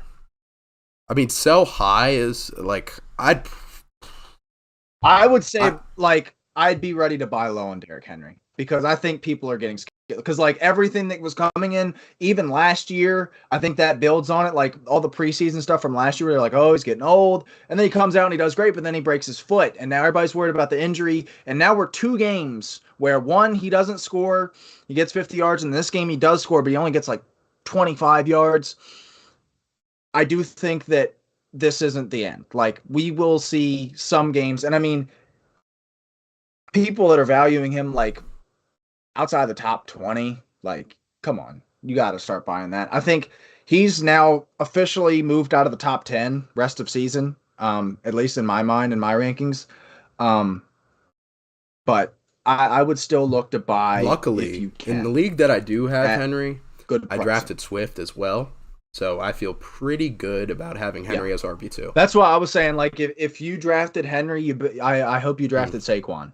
Because you can feel good about Henry as an RB2 every week, but if you drafted him to carry your running back room, you're in trouble because that's just not going to happen this year. A sell high candidate. I was just about to say, do you have some sell high candidates? I know that we didn't really discuss this going into the show. Hill. I'm selling high on Tyreek Hill. I really think that the guy this year, I think Waddle will be the number 1 receiver in Miami this year. I think. I'm saying sell high on Tyreek just because you always sell high when Tyreek goes off like this. That's what you do. That's just good fantasy. Sell high when he's this looks like old. I still think he's going to be the number 1 wide receiver. It's going to be close. Don't get me wrong. Like we were talking about it last week. Both these guys could finish when we originally thought that it was going to be T. Higgins and Jamar Chase finishing in the top 5 or top 10. It's probably going to be Waddle and Hill that end up both being top 10 fantasy wide receivers this year. But that looks like old Tyreek Hill. I think we've seen the last of old Tyreek Hill. Like for the most part, like putting this up like semi consistently to like 25 plus I don't points. know, dude. I haven't seen anything. It's gonna be a lot more boom or bust now. I haven't seen anything over the past 2 weeks that would suggest that he's not that guy. As Waddle continues to perform well, I agree. Waddle's good. Waddle's very good. But the thing is, Waddle is the closest thing to Tyreek Hill that the NFL has. Tyreek Hill is not the closest thing to Jalen Waddle. Like, Jalen Waddle is still second fiddle in my mind. This should be an easy one. Anybody with good fantasy sense knows this. Sell high on Nick Chubb. Gets in the end 3 times. I mean, only reason I would say you do that all the time. Like, I mean, if you could sell high and get a decent, like, if somebody's valuing him as like a top 6 running back, like, go for it, obviously, or even a top 8 running back, go for it. But this team is gonna continue to run the ball a lot without Deshaun Watson there. So I think Nick Chubb could put up similar production. Now, 3 touchdowns is a lot, but I think he's going to be better than what was assumed coming into the year. Yeah. Just one last question, then we'll probably move on from the fantasy stuff. Have you moved Stephon Diggs in front of the likes of Jamar Chase, Justin Jefferson, or Cooper Kupp? I think it's fair to say that it's assumed that he is in front of Devontae Jamar Adams Chase now. For sure as well. Even though, not due to any fault of Devontae Adams, but you are moving in front of Jamar Chase rest of season. Like, if you had to pick one, 100%. Like, and then, but you're keeping JJ and Kupp over him. It's so hard. Yeah, probably because also, like, rest of season, Cooper Kupp and J. Jeff are gonna have easier schedules. Like, it'll be a tougher road for Stephon. But and then I know I said last question, but actual last question. Amon-Ra St. Brown. Dude's hot right now. He's hot. He's about as hot as anybody can be, especially riding off of last year, dude. This is about as hot as it gets. I'm looking at a consensus ranking that has him as wide receiver 6. Fucking God. Holy shit. Dude, that's above Tyreek Hill. That's above A.J. Brown. That's above Michael Pittman, Deebo Samuel, Mike Evans. Shit. That's no way I'm doing that. Like, read those names off again that he's ahead of. Okay. Tyreek Hill. Okay, A.J. Brown and Tyreek Hill are both above. Michael Pittman's above. Deebo Samuel. Jesus. I might put him on Rod above Deebo this year. Possibly. Yeah. Yeah, no, look at you, Waddle. Slowly getting back into focus. I can hear you just fine. T. Higgins. Cortland Sutton. DJ Moore. CD, Keenan, Michael Thomas, Terry McLaurin, Gabe Davis. Dude, I mean, I think we were all. I don't think anybody can say that they expected this from Amon-Ra St. Brown. Like, he looks legitimately good. Now, am I ready to say that this is going to be sustained? No, but guess what? I said this for probably 12 weeks about Deebo Samuel. There were literally until like week 12, I was like, yeah, it's going to stop next week. It's over. There was a point, I think it was like week 6 or week 7, where I kept seeing him in trades, and I literally told them, do not even put Deebo Samuel in the trade. I will treat him like he's nothing. I will treat him like it's not even a player in the trade. And lo and behold, he finishes a top 2 wide receiver on my team. Actually. I drafted Deebo in Duck League last year, which hurts me more than I can explain in words, man. I can't. And Najee. I traded Najee, traded Kelsey, like all in the same trade, bro. I got fucked. How did I manage to do that? That's. I think like the matchup, like when you like going through a trade and you're like this person essentially for this person. The matchup with Deebo Samuel was Robert Woods. But then I'm sure it bounced out somewhere else. Like, obviously. Yeah, but like when we were like trying to line it up, like, okay, I'm getting this person for this person, this person. It was Bobby Trees for Debo Samuel. That was what it was. But that was Let's see, any other before running Robert. back? Like we kind of thought that maybe he was still wide receiver 1 above Cooper Kupp at that point. Like maybe there was a chance, Yeah. but then he got injured. So I was a Robert Woods survivor. I was a Robert Woods survivor of Matthew Stafford wear that with racism. pride, dude. You're a fucking badge.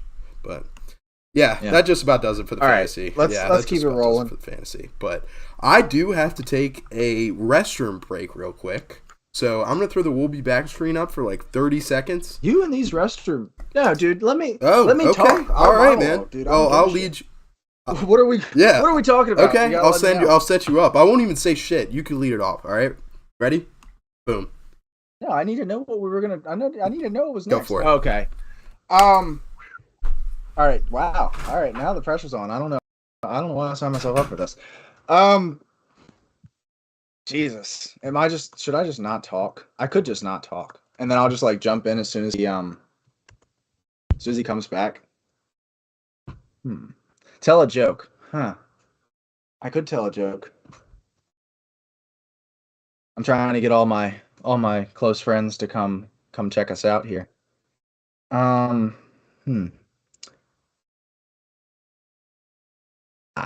I consider myself a pretty funny guy, but I don't know. Man. Yeah, I think I might just wait till he walks in and then I'm gonna start like talking like I've been going on for a little bit. Yeah, so like, dude, I'm legitimately worried for what New Orleans has going because I mean Tampa completely shut them down. Like it was rough, dude. It was rough. Tell a joke. Lake says a joke. I mean, I was going on about New Orleans, man, and Jameis and how it's a little shitty, and I'm getting booed, and that, little Iverson action, drippy. You know, that's drippy. You got both the Sixers gear rocking today. I know. Well, it's because James Harden got a football. Did you tell a joke? You know, I did. It was funny. It was about Jameis. All right, fair enough. But I mean, you were talking about how shitty New Orleans was this week, and man, they were shitty, dude. Yeah, dude. Yeah, it was, and we 3 of us picked except you.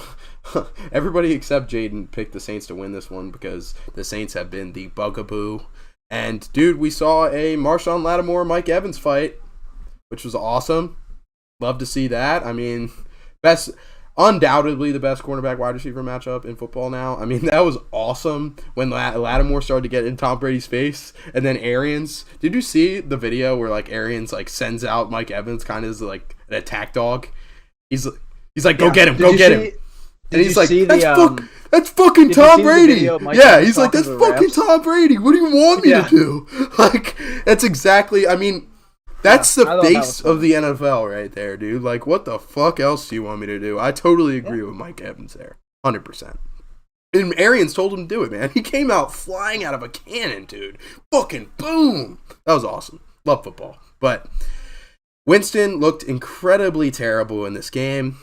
There were some high expectations for Jameis coming into this year after starting the year extremely hot last year and then suffering a season-ending injury. But is INT Winston back? Because this is a guy who at one point led the league in passing touchdowns and passing interceptions for the first time in NFL history.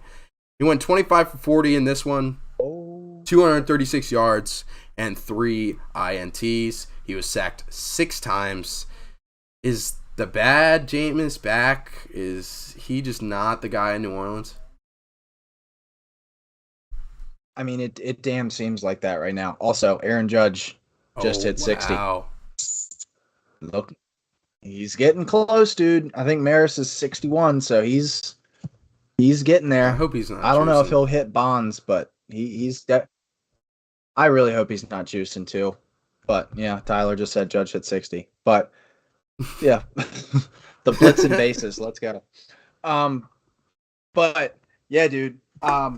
I'm a little worried for New Orleans because the thing with Jameis is, yeah, you might get those games like we saw last year to start the year, but if you're trying to win a Super Bowl, can you trust Jameis Winston to not give you one of these games in 1 out of 4 games? Because I know Yeah. I can't. I can't say that Jameis Winston, and this was a concern I had about Matt Stafford. So, who the fuck am I? I guess I know nothing. But like I can't see Jameis Winston giving you 4 straight weeks of mistake-free football.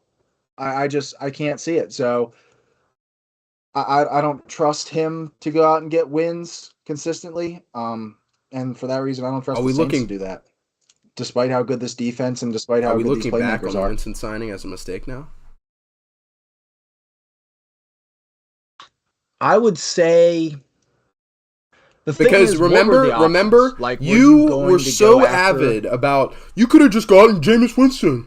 You could have gone out and got Jameis Winston instead of trading for Carson Yeah, Wentz. All you gave up for Carson Wentz. I want Carson Wentz instead of Jameis Winston. I can't trust Carson. I can't trust Carson Wentz to give you 4 straight games of Yeah, mistake no, free 100%. football. Mistake free football like is one thing, but like playing good football with mistakes is another. Like Carson has played good football in the first 2 weeks while making some mistakes. Jameis hasn't played that great of football, except against a questionable Atlanta Falcons defense. Well, he hasn't had a chance to. I think he hasn't had enough games to play really good football. Um, like last year, he showed flashes, and I know that we're pulling from a 2 game sample size here, so it's really hard to like say like, oh, this guy's played great or this guy's plays terrible, despite the fact that that's exactly what we're doing. Um, but we'll have to see. But as of right now, man, it does feel like the same Jameis that we didn't trust for so long in Tampa, where he leads the league in passing yards, but he also leads the league in So after picks. being so, I just want to get your Um, confirmation on this. After being so avid for Jameis over Carson in the offseason, are you comfortable having Carson Wentz over Jameis Winston now? I need a week. Motherfucker leads the I need a league week. in touchdowns. I'm not comfortable having. I'm not comfortable. He also Yeah, leads the league in picks. okay. It's Carson Wentz experience, baby. That is exactly what Jameis Yeah. did. I know that's the Jameis Winston experience too. Anyway, it's a good debate. I can't feel. I'm not going to feel confident saying that Jameis Winston is better than Carson Wentz either. Okay. So I'll give you that much. Take that. Big. All right. Let's move on to our next topic of debate, and that is that the Colts are dead. Talked about it earlier. I don't know how you can lose that game. The Jags home streak versus the Colts at home extends to 8. Just fucking ridiculous. Matt Ryan looks like a bottom 5 quarterback in the league right now. I know he didn't have his weapons in this game, but that doesn't change the way he looks when he's throwing that football because it really looks bad. And they have somewhat of a tight schedule coming up the next 5 games. They've got the Chiefs next game at the Christ. And then they play the Titans, which I think the Titans are better than the Colts. Yeah. Then they play at the Broncos, which they'll lose. Then they play the Jags, which they'll lose at home. And then they play the Titans at the Titans, which they'll probably lose. So, really spiraling fast for the Colts. Are we ready to declare them dead, deceased, time of death, 10:35 p.m. on a Tuesday? No, I'm not ready to declare him dead. I think it's fair to say that there are some serious concerns going on because they will likely lose against Kansas City next week, starting them 0-3. And I can't remember too many teams that made the playoffs, much less made deep Super Bowl runs starting 0-3. In fact, I know it's been 2 seasons, but no team started to 0-2 and made the playoffs since we added the 7th team, which again, very small sample size, but nobody's done it yet. In this division, I think you've got the best chance of any, but it doesn't look good right now. I'll tell you that much. You better be thankful that Tennessee looks like shit and that Jacksonville was just picking number 1 and the Texans have the worst roster in the league because you'd be pretty far behind the 8 ball. Like nobody would be saying like, oh, wait till they get this person back, or wait till they get this person back, and they'll win this division because it would already be over if they were in most other divisions. And I mean, God, it's so bad. And the Texans, like I would put the Texans over the Colts right now. Like, even looking back at our power rankings, like, I probably like the Texans better than the Colts right now. Just because, their defense looks good under Lovie Smith. And Davis Mills I like Davis Mills over Matt Ryan. What do you think? Nah. No. Davis Mills has thrown for 300 yards this year so far. Like, in a game, which Matt Ryan hasn't gotten close to. He did it multiple times last year. He's got Brandon Cooks. That may be true. No, you're just not buying it. You hate Davis Mills, too. I don't hate him. I did say that he was burning a draft pick. Multiple times. Multiple times. And to be honest, I stand by that. Jesus. I think... He was drafted in the 5th round, right? No, he was the first pick of the 3rd round. He could have gotten a starter. He is a starter. He is a starter. A starting quarterback. He is a starter. Oh my God, a starting quarterback. But listen, dude. If okay, let's say the Texans are picking number 1 overall, and Davis Mills plays top 24 football this year. Top 24. Totally in expectations. I wouldn't put him lower than 24 probably. Yeah, this year. Plays top 20. Yeah, and you're probably right. But guess what? If they're picking number 1 overall, that means they have the choice of Bryce Young, C.J. Stroud, Will Anderson, Jalen Carter, and they look at Davis Mills and be like, okay, you know what? He's not half bad. Maybe we could win with this guy. And they pass on arguably 2 generational quarterback prospects in Bryce Young and C.J. Stroud. Generational, I'm really stretching it there. But 2 damn good quarterback prospects, way better than anything we saw last year. And they take Will Anderson. Will Anderson's a phenomenal player, and he probably should be the number 1 pick in this year's draft. But they could be passing on the chance to literally flip their franchise around and go get their 2nd franchise quarterback in the last 5 years to take an edge rusher and roll with Davis Mills for another year.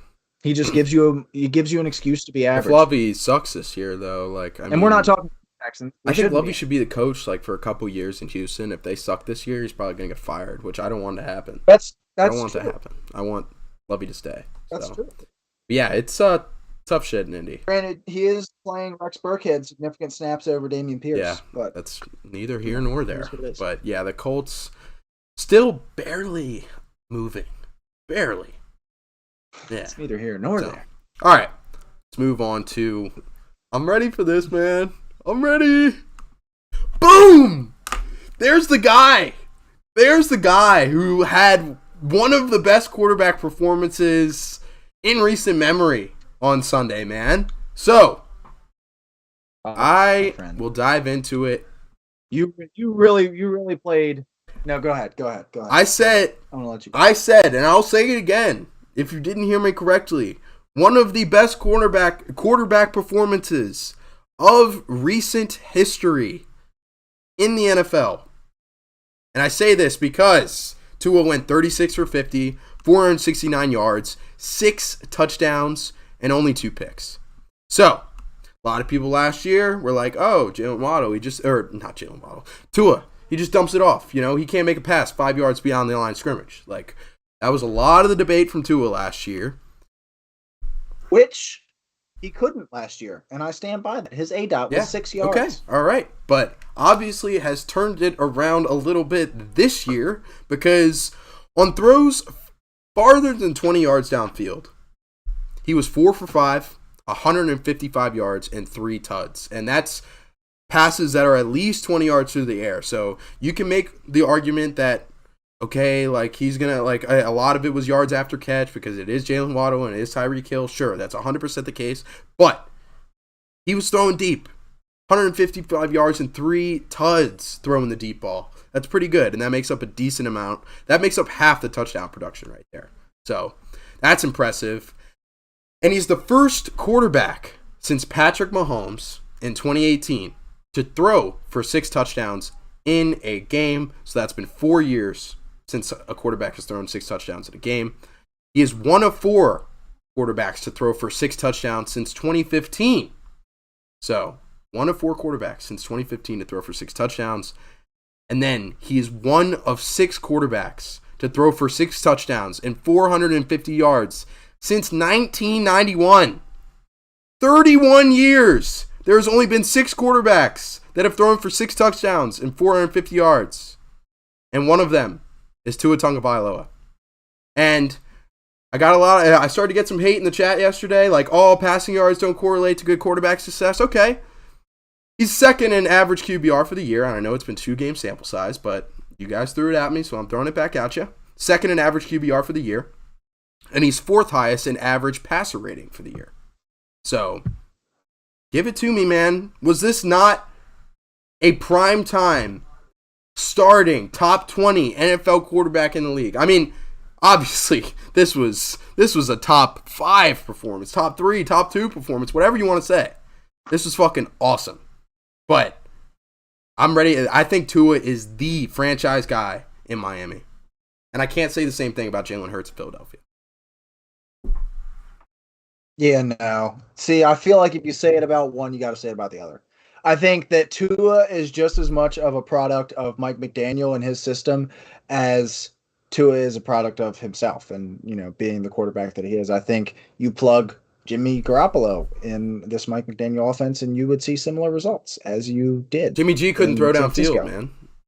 Couldn't throw downfield. Now he's actually got a quarterback. There we go. What's up, gang? We live? Yeah, we live. We back. But go ahead. You are hitting your jewel in the thumbnail of our last episode. Oh, nice. BT Dubs. Nice. I'm gonna have to change that. Not really portraying a good image to the children that watch this show. Kane. Hey, they specifically asked on YouTube whether or not this video is made for kids. Every time I say it's not made for kids, this is 18 plus. Oh yeah, we are so cool, aren't we? we are the coolest podcast there is. 18 plus, aren't we? But yeah. The reverse throwing motion, I think when you look at him as a righty, it looks so much better. I can't really explain it, but that's just how it is. I think part of it is throwing motion, but like I said, I don't think you can say that Tua is a franchise guy and Jalen Hurts is not. I think they both are, and neither of them are. Okay. Because I think they're about the same level right now. I do like what I saw from Tua, and I also think that he made some poor decisions in the first half that dug them the hole that they were in the first place. He did throw 2 interceptions in that first half that were poor choices, and that put them in a situation where they did have to come back. Where he has to put the team on his back and throw for 469 yards and 6 touchdowns. Yeah, Yeah, that is exactly what I was referring to. He made a couple of mistakes early that forced him. He made a couple of mistakes early that forced him to have one of the best quarterback performances in the past 30 years. So, it's a decent way to put it. Yeah, it's a decent way to put it. But all right, that's exactly what dude. You are really hitting it right on the money, dude. Our connection is so bad. You're a smart cookie. Our connection's like floating up and down, up and down. Them bricks is way too hot. Cut it. Okay. Hopefully our kilobytes per second stays constant. But let's dive into we'll talk a little bit more about the Tua versus Jalen Hurts debate, because that's a fun one, because they fought it out at Alabama in college. So, and then Jalen Hurts transfers to Oklahoma, has this great year. Tua has this great year with Alabama, but it's really cool to see that those two are kind of like being compared now in the NFL on 2 different teams. So it's really cool. But all right, we'll talk a little bit more about Tua versus Hurts when we get to the Monday Night Football games. But let's talk about Trey Lance's injury and what it means for the rest of his career, man. I mean, dude, season-ending ankle injury for Trey Lance, and I don't know if you saw the video, but like he snapped his.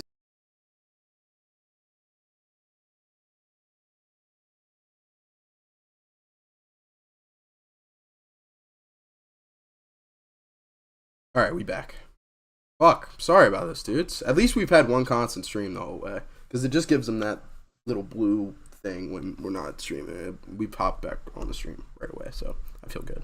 But yeah, Trey Lance out for the year after he was entrusted in being the franchise guy this year. I mean, they drafted him 3rd overall. They gave him a year to sit last year, kind of figured things out behind Jimmy G, and then this was his team this year. He was supposed to take him to the promised land, and it's over, man.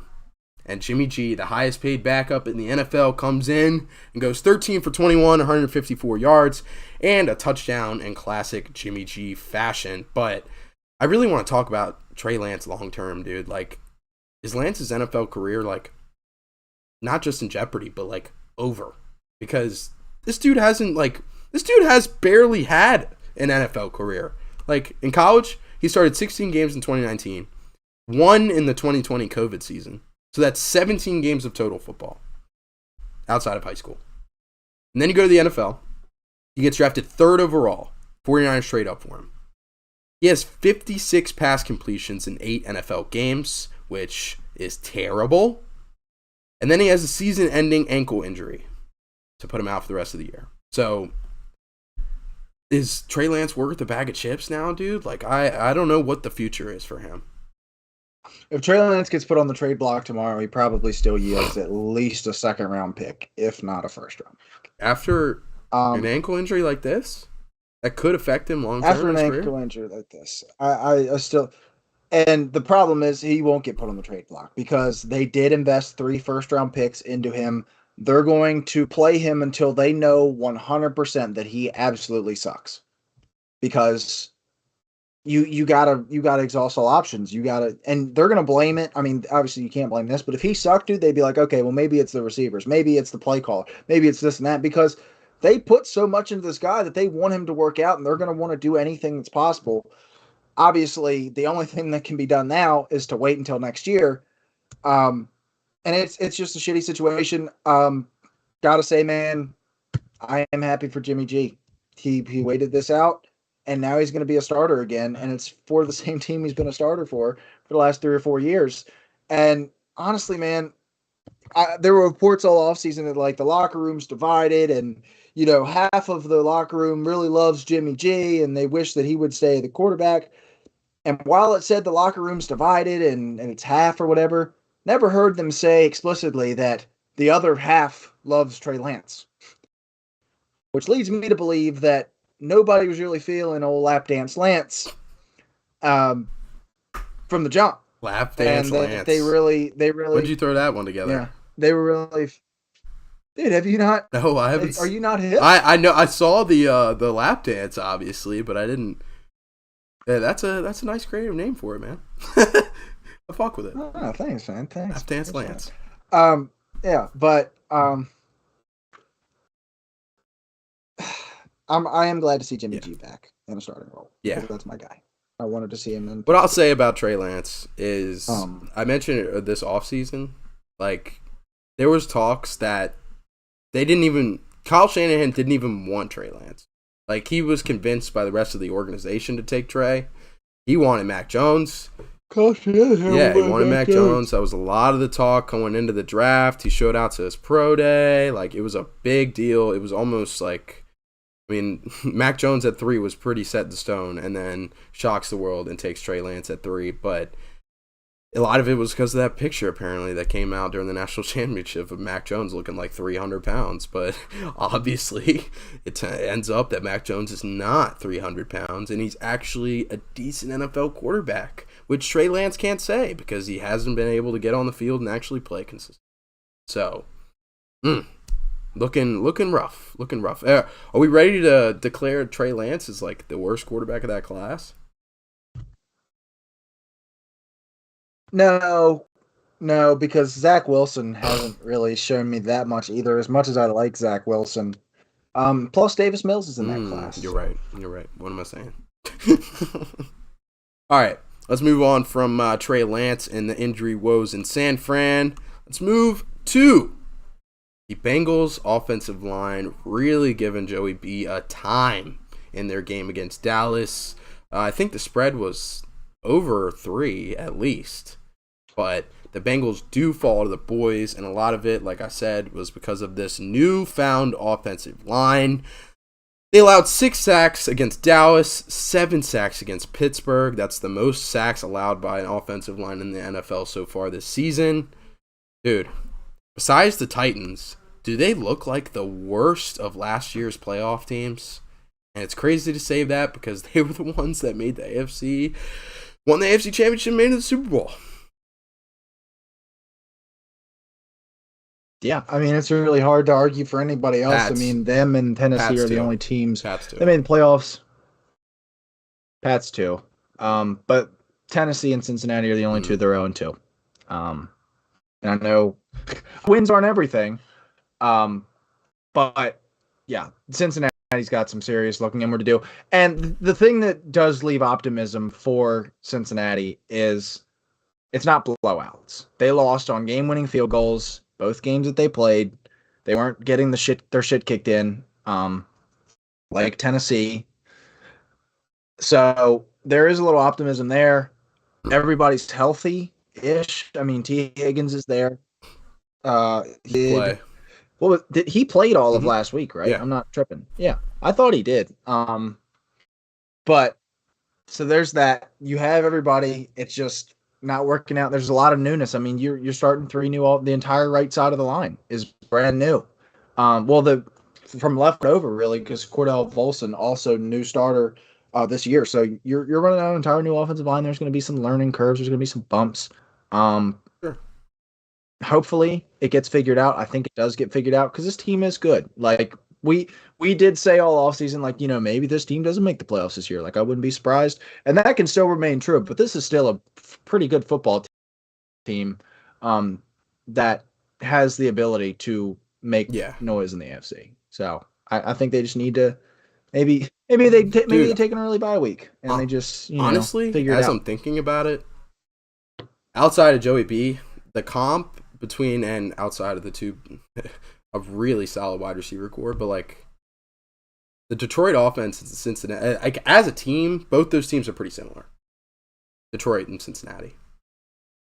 Stellar offensive lines. No, because Detroit's offensive line is, but Cincinnati's offensive line it was isn't supposed stellar. to be. They've allowed 13 sacks so far, and while I talk, oh no. I was about to say something's wrong with my books, but it kind of fixed itself.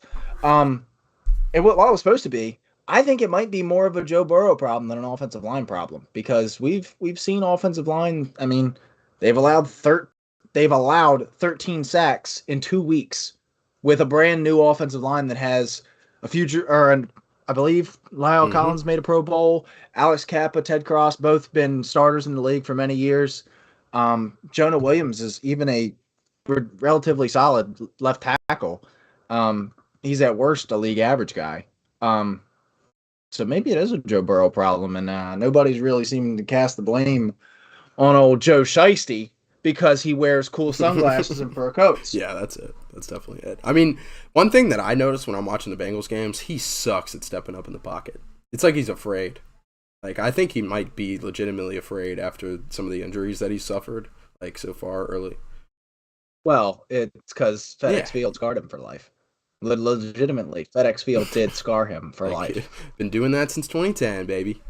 There's a humongous scar on his knee. Been doing that since 2010, the NFL players, man. Started with Adrian Peterson.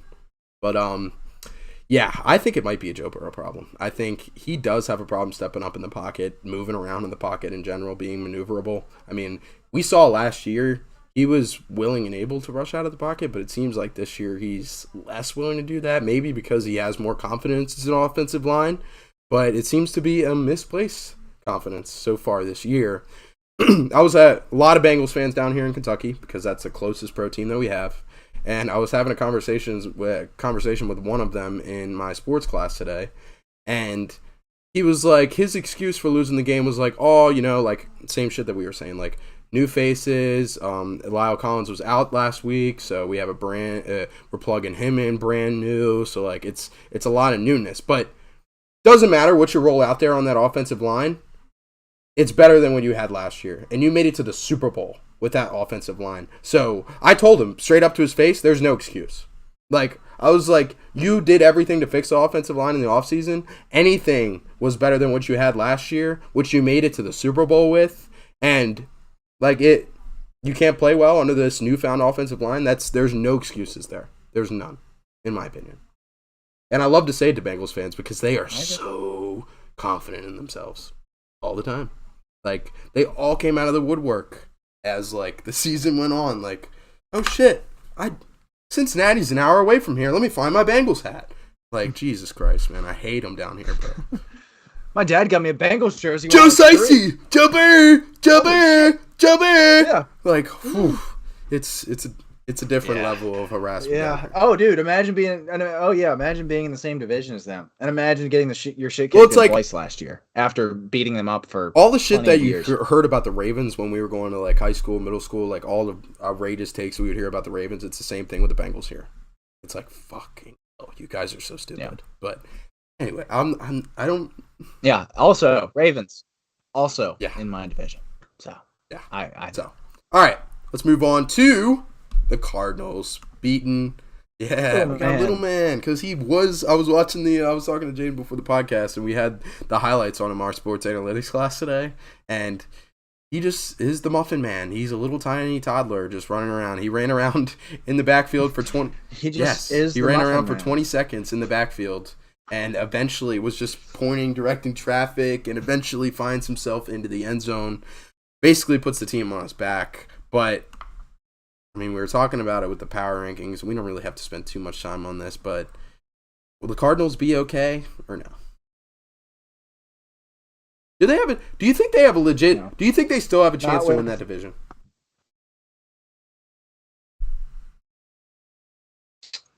I don't know, man. That injury. I mean, I think the Niners are better off with Jimmy G. So I don't really know. I'm gonna say no. I think I just because like. Rams Cardinals right now it's close. It's close. Even though the Rams are stars and scrubs, I still feel better about their roster top to bottom than I do with the Cardinals because the Cardinals roster is just scrubs. There's one star and it's Kyler Murray, and the rest are scrubs. That's a little. And then San Francisco's rosters are significantly better than Arizona's. Okay, fair enough. All right, let's move on from and like. Yeah. Just real quick, take Kyler Murray, just remove him from the NFL. Act like he wants to go play baseball. I'm taking Seattle over their roster all day, every day. There's just more talent on Seattle's roster than what is on Arizona's roster right now if you remove Kyler Murray. So, God, you fucking hate the Cardinals, dude. And Mitch does too, so I can't really hate on it, but they fucking stink. Fair enough. All right, let's dive into some of our Monday Night Football matchups and some takeaways from that. Stephon Diggs is him, dude. He's him. Taylor mentioned it earlier. He's him. He's a Terp. He's a fucking dog. He had 12 catches, 148 yards, and 3 touchdowns. And were we talking about it on the pod? Yeah, we were. Okay. We had the conversation about whether or not he's the best wide receiver in the game so far, but another quick takeaway from this game, Malik time in Tennessee. Malik Willis saw playing time starting in the third quarter. Assume Tannehill gets to start last week, as we were talking about, but when do you see Malik Willis stepping in? Because I think it's just a matter of when now. I think it because the thing is, what you saw was not exciting. Like, if it was like, he put together a drive. Like if he put together one drive, they'd be playing that all morning on ESPN. Okay, maybe this is all morning. Yeah, but he didn't. He put the ball on the ground. Like I said, first read through and through was literally, is my first read open? Yes, to him. No, I'm gone. And he did look explosive. I mean, he looked. Not like fast, but he just looked like he was moving. And I think it's something about Buffalo. I don't know if their seats are moved in further, but where they've got the camera set up, it feels like I'm literally on the sideline, but just 30 feet up. And I'm just staring, I'm right there. I don't know what it is. I feel so close whenever I'm watching a Buffalo Never game. Thought about that. I don't know why. It just feels very close. Malik Willis, everyone looks so big because I feel so close. But yeah, I think it's going to be a while. Push it past week 10? Or things are going to have to go week bad. 10? Do you think he goes in after week 10? I think he goes in before week 10.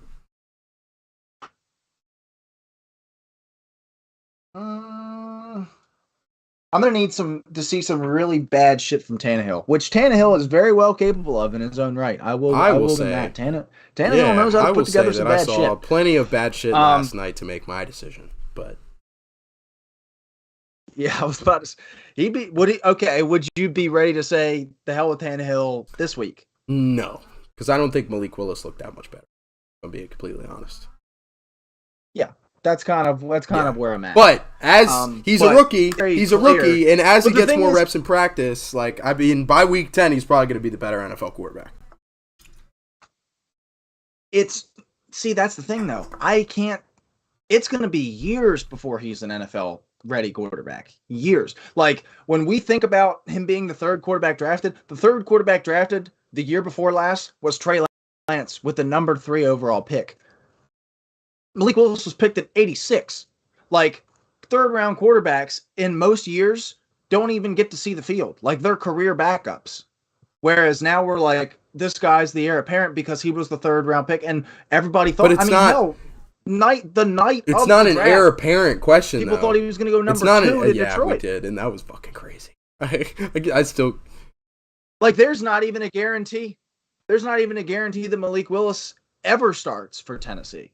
Like that is a realistic possibility that Malik Willis just never starts for the Tennessee Titans. That could happen because they didn't invest enough in him to say, okay, he's definitely our guy when we're done with Tannehill. Like it's Malik. It's not like the Trey Lance situation where like when we're done with Jimmy G, it's time we're full all wheels up on Trey Lance.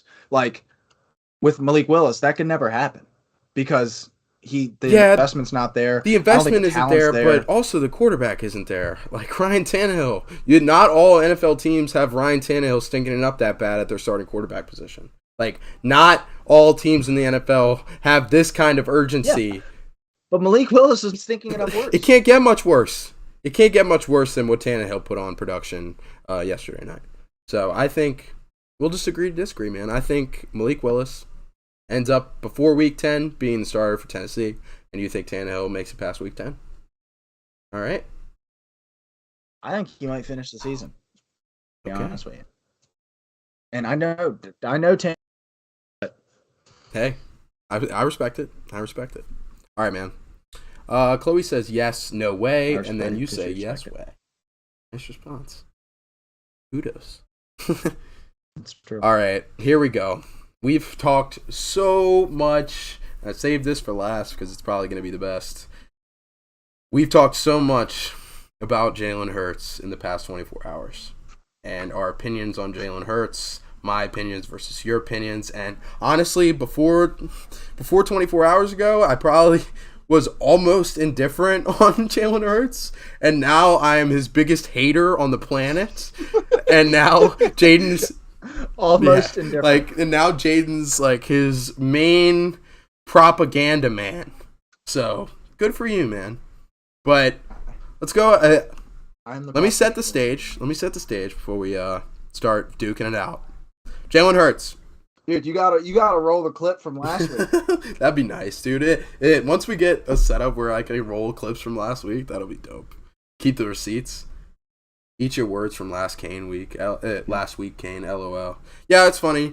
That's funny. No, for real. Good shit. Congrats. I got plenty. I got some shit to say though. That was a really good quarter. That was a really good football performance from Jalen Hurts yesterday. 100%. Hats off, dude. This motherfucker skipped class to do research on Jalen Hurts' hate propaganda. So Get ready for this. So okay, he went 26 for 31, 333 yards, a touchdown, and an interception. Awesome. And then he went 11 rushes, 57 yards, and 2 touchdowns. That's a hell of a game, hell of a fantasy performance, hell of a performance in general, man. He is the 7th quarterback in NFL history with 300 passing yards, 50 rushing yards, and 2 rushing touchdowns in a game. That's the only good thing that I'll say about Jalen Hurts. Okay? I know. It was the stat was too good. See, now wait. The stat was too good. What Tua did was only the 6th time since 1991, right? Wasn't that what it was? Yes.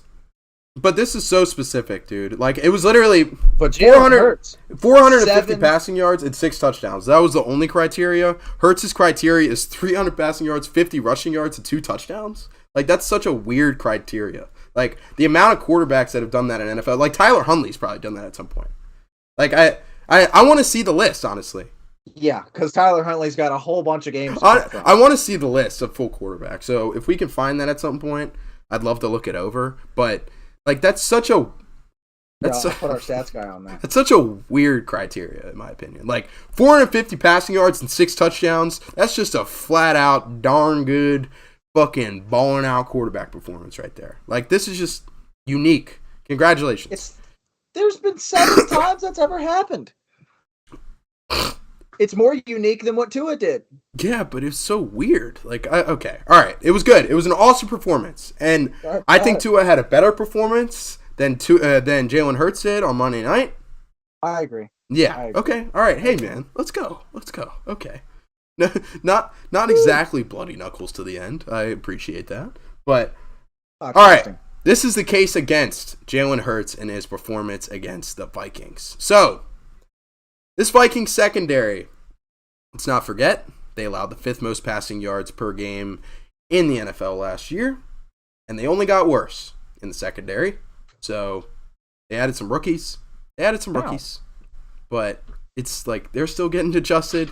They didn't lose anybody. Pat Pete just being on the roster another year is a downgrade, in my opinion. I don't know, dude. They kicked the shit out of Aaron Rodgers last week. Christian Watson put him on the flow. A rookie. Didn't catch the ball, but he put him on the flow. So, this Viking secondary. Let's not. So, Ravens secondary, Viking secondary. Yeah, I know. I'm just. Ravens secondary, Viking secondary. That Ravens secondary. Yes, they did suck, but they are 10 times more talented than the Viking secondary. They got Marcus Peters. They just brought in Kyle Hamilton. You got Marlon Humphrey, arguably the best quarterback in the league. Like, I mean, come on now. And then they just got Marcus Johnson. Whoa. Marlon Humphrey. Arguably the best corner. You did not just fucking say that arguably. Shit. I threw the arguably. Come on, man. Come on now.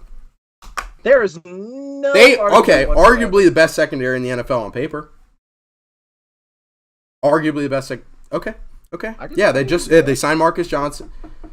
I'm just cherry picking your argument. Yeah, but they signed Marcus Johnson in the offseason, and you've got Kyle Hamilton at the other safety position, and then you have Marcus Peters, dog, fucking Marlon Humphrey, dog. Like, this secondary is talented. The Vikings secondary sucks. What Tua did was more impressive against a more impressive secondary than what Jalen Hurts did against a shitty Vikings defense. But more of the case against Hurts, and this is directly comparing Hurts and Tua in their first 18 NFL games. Okay? So, first, I'll start it off by saying, versus the Vikings on Monday night, I read the stats off for Tua on 20 yards downfield throws. On throws more than 20 yards downfield. Against the Vikings on Monday night, Jalen Hurts completed only 1 pass for more than 20 yards through the air. And it was the duck of a ball to Quez Watkins, who was wide open on blown coverage. So, that's concerning. It's just his 3rd game ever eclipsing 300 passing yards, but Tua has only had 3 games eclipsing 300 passing yards as well. So, pretty close. It's just his 3rd game eclipsing 25 completions. Tua has 7 games with 25 completions or more. That was the highest completion percentage by far of Jalen Hurts' career so far in his first 18 games. And this is just through 18 games, like I said. That was the highest completion percentage of his career, 83.9. 0 other games higher than 80% completion percentage. Tua had 3 games with a completion percentage higher than 80%, and all 3 with at least 25 completions. So you can't say, oh, he threw 3 passes and didn't miss the 4th. Like, he had 25 completions in all 3 of those games. So, through the first 18 NFL games of their career, Tua is clearly a better quarterback. And now he's definitely a better quarterback, in my opinion. So after 1 game, one game. We're like, I just wanted. Okay, What's all up? right. I'll rewind that. It definitely. I'll rescind that. But I just want to numb. Like Tua's been doing it longer than Jalen Hurts has, and better than Jalen Hurts has. He's not. He's not. Jalen Hurts didn't get the starting. Okay. Usually I love to err on the side of draft selection, but Jalen Hurts didn't get the starting job because he was drafted in a position where Wentz, was coming off of, it was what, 2 years removed from being an MVP candidate? Like, he wasn't really drafted into a situation to start right away, whereas Tua was and didn't win the job from Ryan Fitzpatrick, who I could say pretty inarguably was far worse than Carson Wentz, as far as standing Fitzpatrick with the actually organization, considering won Tua like was 6 drafted. games to start the year or something like that. Fun. I know, but going into his rookie season, when you have a guy that you picked at number 4 and you have Ryan Fitzpatrick versus Carson Wentz and a guy you picked in the second round, which competition should be closer? I think Ryan Fitzpatrick is pretty comparable to Jimmy G in my opinion, and they sat Trey Lance all year last year. That's not Jimmy G. It's Okay, but Carson Wentz. You're using the comparison like, oh, they sat Jalen Hurts or I lost track. Fuck. God damn it. No, Jimmy G is because Fitzpatrick was a that's new what I was signing. comparing it to. Yeah, because Jimmy G played it's common that rookie quarterbacks don't play in their first year, even if they're drafted high. Like, I'm saying that the capital that they gave Lance, under your argument, means that he should have been starting quarterback day one. That wasn't the case for an entire year last year. I agree. Okay. So. Okay. But just moving all that. One thing that I think is fair is the durability argument. Jalen Hurts has stayed healthy throughout the majority of his career. Tua has had multiple injuries that have kept him off the field. I also think that Tua is playing decidedly in an offense that is way more built around what he can do. And Philly's offense isn't? Mike McDaniel Oh my God. That is terrible. That is terrible. This is a run dominating team, and Jalen Hurts wouldn't be the quarterback if it wasn't the Eagles. Like, he wouldn't be the quarterback if it wasn't the Eagles. He fell into the perfect situation in Philadelphia. Fuck off with that. Kane, look me in the eyeballs and tell me that Nick Sirianni is a better head coach than Mike McDaniel. Is a better play caller than Mike McDaniel. Look me in the eyeballs and tell me that. You can't. Look me in the eyeballs and tell me that A.J. Brown and Devontae Smith are better than Tyreek Hill and Jalen Waddle. I think it's actually a lot closer than you want it to be. You are a fucking nutjob, dude. There is I won. Okay. Tyreek Hill. Okay, congrats. Taylor just dropped a stat. Hurts has the third highest passer rating on 10-plus yard throws. I mean, 10-plus yard throws, congratulations, bro. Like, he can't air a deep ball to save his fucking life. Do you think Tua's... Oh my God! Do you think that was Tua's knock? Is he can't ball deep? You're really... He did it on Sunday. I want to talk about more the wide receiver group argument, because you really do think that Jalen Waddle and Tyreek Hill is miles better than A.J. Brown and Devontae Smith. Devontae Smith was drafted ahead of Waddle. No, behind Waddle. No, you're right. No, he wasn't. Okay, he was it was similar capital for those two guys. Like, it was a debate whether or not Devontae Smith and Jalen Waddle was going to go. The Eagles traded out of that. And A.J. Brown's in his prime. Tyreek Hill's past it, dude. A.J. Brown, I think that the Eagles have a very comparable wide receiver. Very comparable. Jalen Hurts is getting just as much help from his guys as Tua is his. Tom Brady is not in his prime, but he's still better than a lot of quarterbacks. That's not true, Taylor. That doesn't matter. Tyreek Hill is still, Waddle, Reek, and Gesicki is way better than A.J. Devontae. And way better? Absolutely not. Absolutely not. To say Miles better might have been an overshot, but I'm taking that weaponry every day of the week. And Tyreek's prime isn't even over. I don't know where this narrative came from that he is like washed now. He's not. He was awesome last week, obviously. He torched their secondary, which is the only reason why Tua had as good of a game as he did, was because he got 150 yards and 2 touchdowns from busted coverage is because Tyreek Hill. I will is take that fucking AJ good. Brown rest of season over Tyreek Hill for sure. You are insane. Maybe in fantasy production, because AJ Brown is a clear-cut number one over a Devontae Smith. And you know why Tyreek? I'd rather take prime AJ Brown as a football player today than slightly past his prime Tyreek Hill. He's not slightly past his prime. Where are you getting this from? What knowledge brings you to believe that Tyreek Hill is no longer in his prime? Is it just his age? Is it just the number? Is that it? It's because that doesn't. It's the age and him not playing in Kansas City anymore. That's fair enough. I mean, him not playing in Kansas City anymore makes me want to say that it's past his prime. What is that? I know. Okay. All right. Yeah, because AJ Brown moved teams as well. AJ Brown moved teams as well, but it is the age. I mean, he's 30, and AJ Brown's coming into. And what does that matter? If Tyreek Hill, let's see if Tyreek Hill. I mean, you would think it's not like he's going to a bad situation here with a bad quarterback. So then, why would you believe that he's not in his prime anymore if he's going to this conducive situation with a quarterback that is way more than serviceable?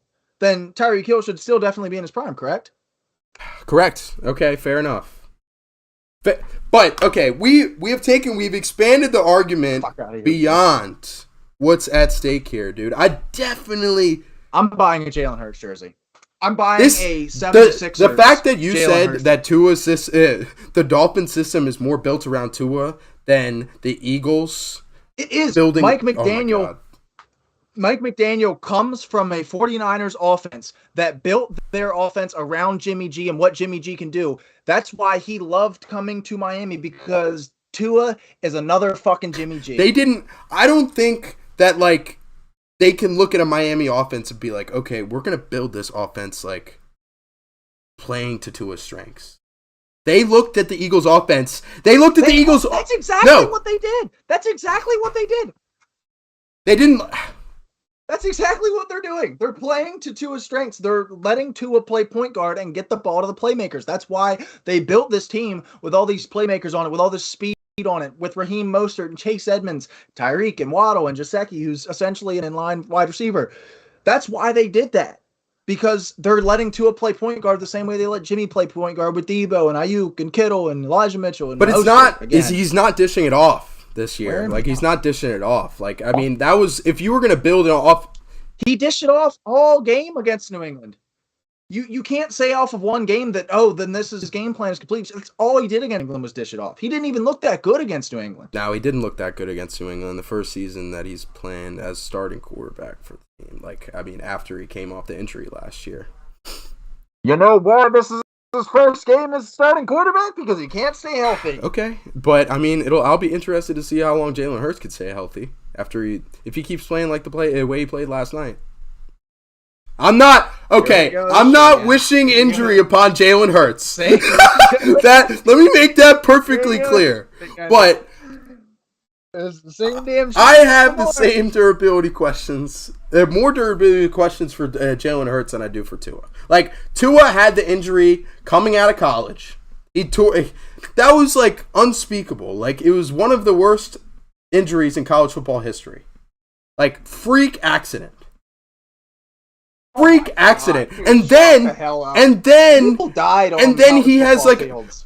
He has a rib cartilage issue. The same thing as Justin Herbert. So are we calling Justin Herbert injury prone?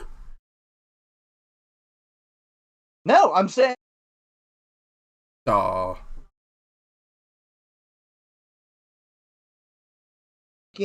Course.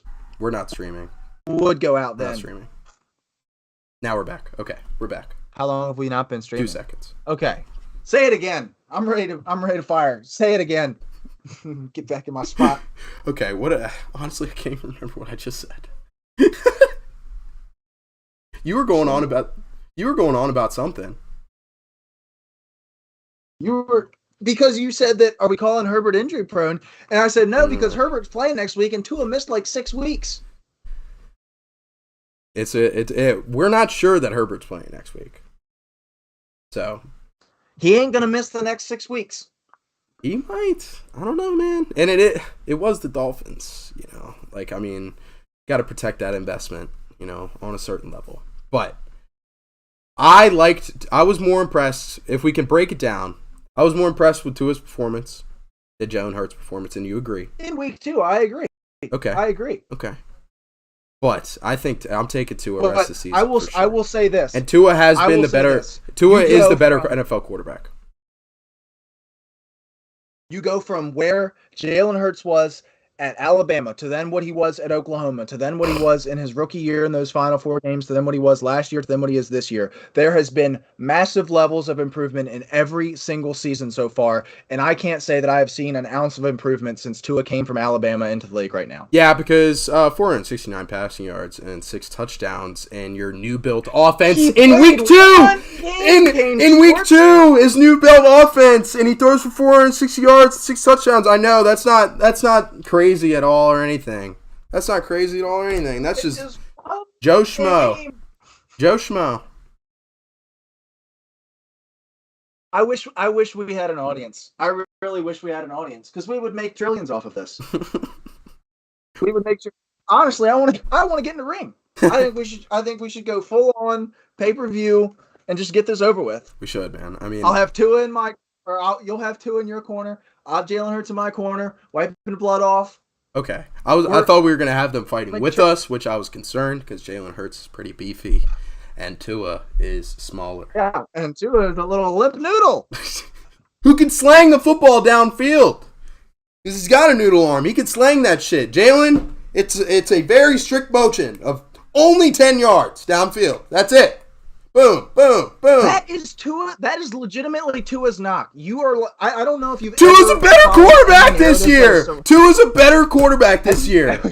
Have you ever followed a narrative around Tua Tagovailoa? Did you watch him at all last year? His knock was that he is a noodle arm and he can't throw the ball down the field. Yes. But then once he acquired people that could actually run downfield and get open down there, he's tossing. He's like, what? What'd I read? 12 for 15 downfield, 3 tuds. Like, now that he can actually toss downfield, Hey, why don't I toss downfield? He showed that he can do it against a really tough Ravens secondary. And Jalen Hurts proved that he can play halfway decent at quarterback. He was great in the running game last night. Don't get me wrong. I can't speak for shit to that. But he had a pretty good game against a god-awful fucking shit Viking secondary that looked more shit than they usually are. Phew. You know what? Let's check this. Let's do a little checking. Okay. Next, play the Buffalo Bills. Are you gonna? Okay, so you're gonna. Next week, the Eagles play the Washington Commanders. So we're gonna save this conversation for next week because I promise you, I will feel a lot better than you do next week. I'm taking the Eagles, obviously, against the commies, bro. You don't like. Obviously, you don't. What? Wait! Whoa! Hold on! This Eagles team is here to play, bro. Don't get me wrong. This Eagles team. I'm taking. I know my rest of season takeaway last week was that the Commanders were going to win the division. After last night, I'm probably taking the Eagles as the clear-cut NFC East division winners, but. It's because the team is so fucking good. That defense shut down J-Jeff last night. With Darius Slay and James Bradbury, 2 of the biggest cornerback names in the league. Then you've got that awesome linebacking core. You've got a brand new pass rush with Jordan Davis on there. Like, your offensive line has always been a calling card for the Eagles. Your run game is probably going to finish the year as the best in the NFL. Like, and then you've got Miami. Like, I mean, they're going to be good. I'm not really comparing it. But the Eagles as a team are built really, really nice. But I don't think it's like Jalen Hurts could be plug and play. Plug and play, in my opinion. Close. It's close. But semi-plug and play. I don't know. Taylor says Dolphins will beat the Bills in Miami. So, okay. Let's go, man. I don't know if you've caught any of the Buffalo games these last 2 weeks, but they look like they'd kick the shit out of the 72 Dolphins. So, I mean, I don't know. I don't know about that one. I don't know. That's a secondary. One. They just got to be able to compete. And, I mean, Ravens secondary could not. So I guess it remains to be seen. But hey, man, that was some solid debate. Play the next slide. I'm happy. Play the next damn slide. All right, man. So we're wrapping it. We're moving on to. Yeah, it's almost 2 hours and 15 minutes, but every minute of that is your key takeaway Tua related. Okay. Oh, fuck you. You're such a piece of shit. You want to cause me personal pain, bro. Jesus Christ. What is wrong with you, man? You're no words, bro. Fuck this guy. Fuck this guy. Anyway. All right. Got a nice little graphic that we got put together for key takeaways. And if you haven't been with us for the past few weeks, this is a new segment that we're doing to wrap up our show. And we're just going to pick one takeaway that applies for the rest of the season that we saw from week 2. All right? And my takeaway, I'll go ahead and lead it off, for the rest of the season is that our prime running backs that we saw when we were really not when we were really starting to get into the NFL, because all those guys are gone already, but nice. The second wave of prime running backs, done. A lot of them, I think, are past their prime. I mean, we were talking about it last week. Tyler was with how quickly running backs can expire, and I think these guys have pretty much expired, dude. And it's sad to think because these guys were so dominant. But Zeke, done. These are. I don't think they'll obviously still play because they're under massive contracts, but I don't think we're ever gonna see similar production again to what they used to do. Zeke, Dalvin Cook, Derrick Henry, Austin Eckler. I think we've seen the last of the greats. See, the thing is, Austin Eckler is weird because Austin Eckler didn't start getting the workload until the last 2 years. And then we didn't talk about this before the show, but Kamara was in that draft class. Kamara was in the same class as Dalvin Cook. So are we ready to say that he's cooked? It was Kamara in the same class. Absolutely confirmed. Yeah, because he was in that legendary class. It was Kamara, Fournette, McCaffrey, Dalvin, James Conner, and somebody else. Okay, but I think it's the new wave. Running backs are here, man. I think the old wave is out and in with the new, and by the new I mean DeAndre Swift, Najee Harris, Saquon Barkley, Devontae Williams. Crazy thing is Saquon was a year after those guys. I mean, still, he hasn't had his, he had that 1 year, but he hasn't had really his time to be, a consistent dominant back in the NFL. And guys like Zeke, Dalvin, Henry, and Eckler have been that the past, 5 years, or 4 years. And it's over. I'm sorry. I'm declaring it dead. They'll still be useful in fantasy and everything, but they're never going to return to being a round 1 investment in fantasy. I think it's over. And it's in with the new. Next year, you'll be drafting guys like DeAndre Swift, Najee Harris, Saquon, Javonte Williams, and I forgot to mention Jonathan fucking Taylor. But these guys are the guys going in the first round now. And, I mean, out with the old, in with the new, man. Sad to say, because they have really started out the year with a stinker, those guys. Household names at the running back position, moving out. That's my rest of season takeaway. What you got, man? Yeah, mine's gonna be more team related, and I think it's that San Francisco might be better off. I think while everyone was really excited for what the 49ers could be with Trey Lance at quarterback, now we know what the 49ers will be with Jimmy Garoppolo, and we know that's going to be a playoff team. We know that's going to be a team that has the potential to make a deep run. And they're a drop pick away from playing in the Super Bowl last year. I don't think a lot of people realize that.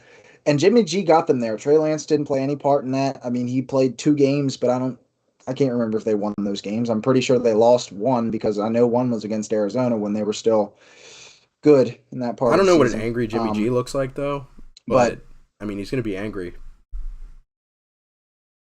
It looked like a damn happy Jimmy G. he just looked grateful, man. Like, I don't know if you saw the video of him. I guess he scored a touchdown, but dude, the entire team was around That's him. Like, awesome. Jimmy G was like ear to ear grin. The entire team was like patting him on the head. They were all excited, dude.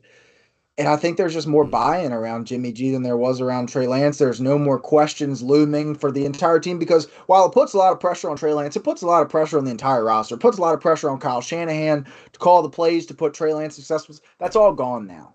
They can just play football. They don't have to worry about the politics of who's playing quarterback. Is Jimmy G going to come in this week if Trey Lance doesn't play well? Jimmy G's the guy now, at least for the rest of this season. Everything past that doesn't really matter because right now we're in season. So I mean, if I'm a San Francisco fan, dude, I'm with it. I'm yeah. I don't know how to put this lightly, but dude, you got to be a little Oh, relieved jeez. because you know what you're gonna Yeah. get now. You know what you're gonna get. There's no question about the variance because we didn't get to see really. We weren't able to take away anything from Chicago game I don't know because if of I the would say rain. Like relief though, if it because didn't like rain, maybe we'd if be Trey feeling a little Lance bit really better. sucked, then they could I have know put Jimmy relief G in. stuff. You know. Yeah, but like I guess you feel more at ease. Like you're not anxious every week Yeah. because you're like, oh my For god, is Trey you feel Lance going to more do this? sure. Not that you're not anxious with Jimmy G, Feel more but sure. Yeah, you feel you more know what I'm sure. saying. Yeah, like you know what's going to be. The 49ers are a lot easier to bet on now. For the gamblers out there as well. That's Yeah, another we were very key arguing takeaway. about it last year. I was an advocate against Jimmy G for a lot of the year. Which is weird because you love this new Jimmy G that plays for Miami. Fuck you, man. He can actually throw the football though. Like Jimmy, like could not at all. But Fuck you, okay, man. I would say like Jimmy G's. He can be. He's probably one of the most trusted quarterbacks in the NFL. Like like you said, you know exactly what you're gonna get. It's not gonna be spectacular, but it's not gonna be terrible. And The only problem is, does Kyle Shanahan still have all the plays that they ran last year? Did he throw out all the stuff that wasn't a read option or RPO? Because digging now through they, the they can't do trash. that anymore. Everything that they schemed to do this year is done. It's like the SpongeBob searching through the fire for his name. Like they're trying to find all the old Jimmy G plays. That's awesome. But We're just gonna see like them glitch out and have Jimmy G run an RPO because they last thing I'll hit the say wrong about play. Jimmy G, and this goes along with the trust thing. I think, and this is gonna sound crazy, but I'm saying later in his career, I think Jimmy G is comparable to Eli Manning later on in his career. Like, you knew he probably wasn't, like, I trusted Eli Manning going into games because I had him, that was like one of my first years playing fantasy early on. Like, my first year playing fantasy, Eli Manning was my quarterback. And I just felt like he didn't throw a whole ton of picks. God bless you. Like, I know, first year as fantasy, dude, I was like literally like 11. But I mean, he didn't. You knew exactly what you were gonna get from Eli. It wasn't gonna be spectacular because it wasn't the Eli of old, but he wasn't gonna make the huge mistakes, that absolutely lose your game, you know. So I think that's comparable. But and it's crazy to say that because I made a lot of arguments last year saying that Jimmy G would throw the big picks in the big games, but for the most part, I mean, I feel safer with Jimmy G than a lot of other quarterbacks in the NFL, even the more talented ones, because they're more likely to make mistakes than Jimmy G is. So, fuck yeah, solid take. Mm-hmm. All right, man. Well, sitting at 2 hours and 20 minutes, but I felt good to be just the two of us again, man. I love having three people on here. Obviously, that's ideal, but felt good just to scream at each other for 2 hours.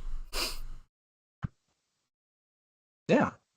No mediator, no nothing, just nonstop yelling and screaming. We got some, and that I'm sure surely that's what you signed up for, not intelligent analysis of the game we all know and love. You wanted to hear us yell at each other about two players that really don't even need to be compared. Oh, what? They need to be honest with you. They fought it out at Alabama. It's a storyline. Come on now. But yeah, I mean, two middle of the road quarterbacks probably by the end of the year. Yeah.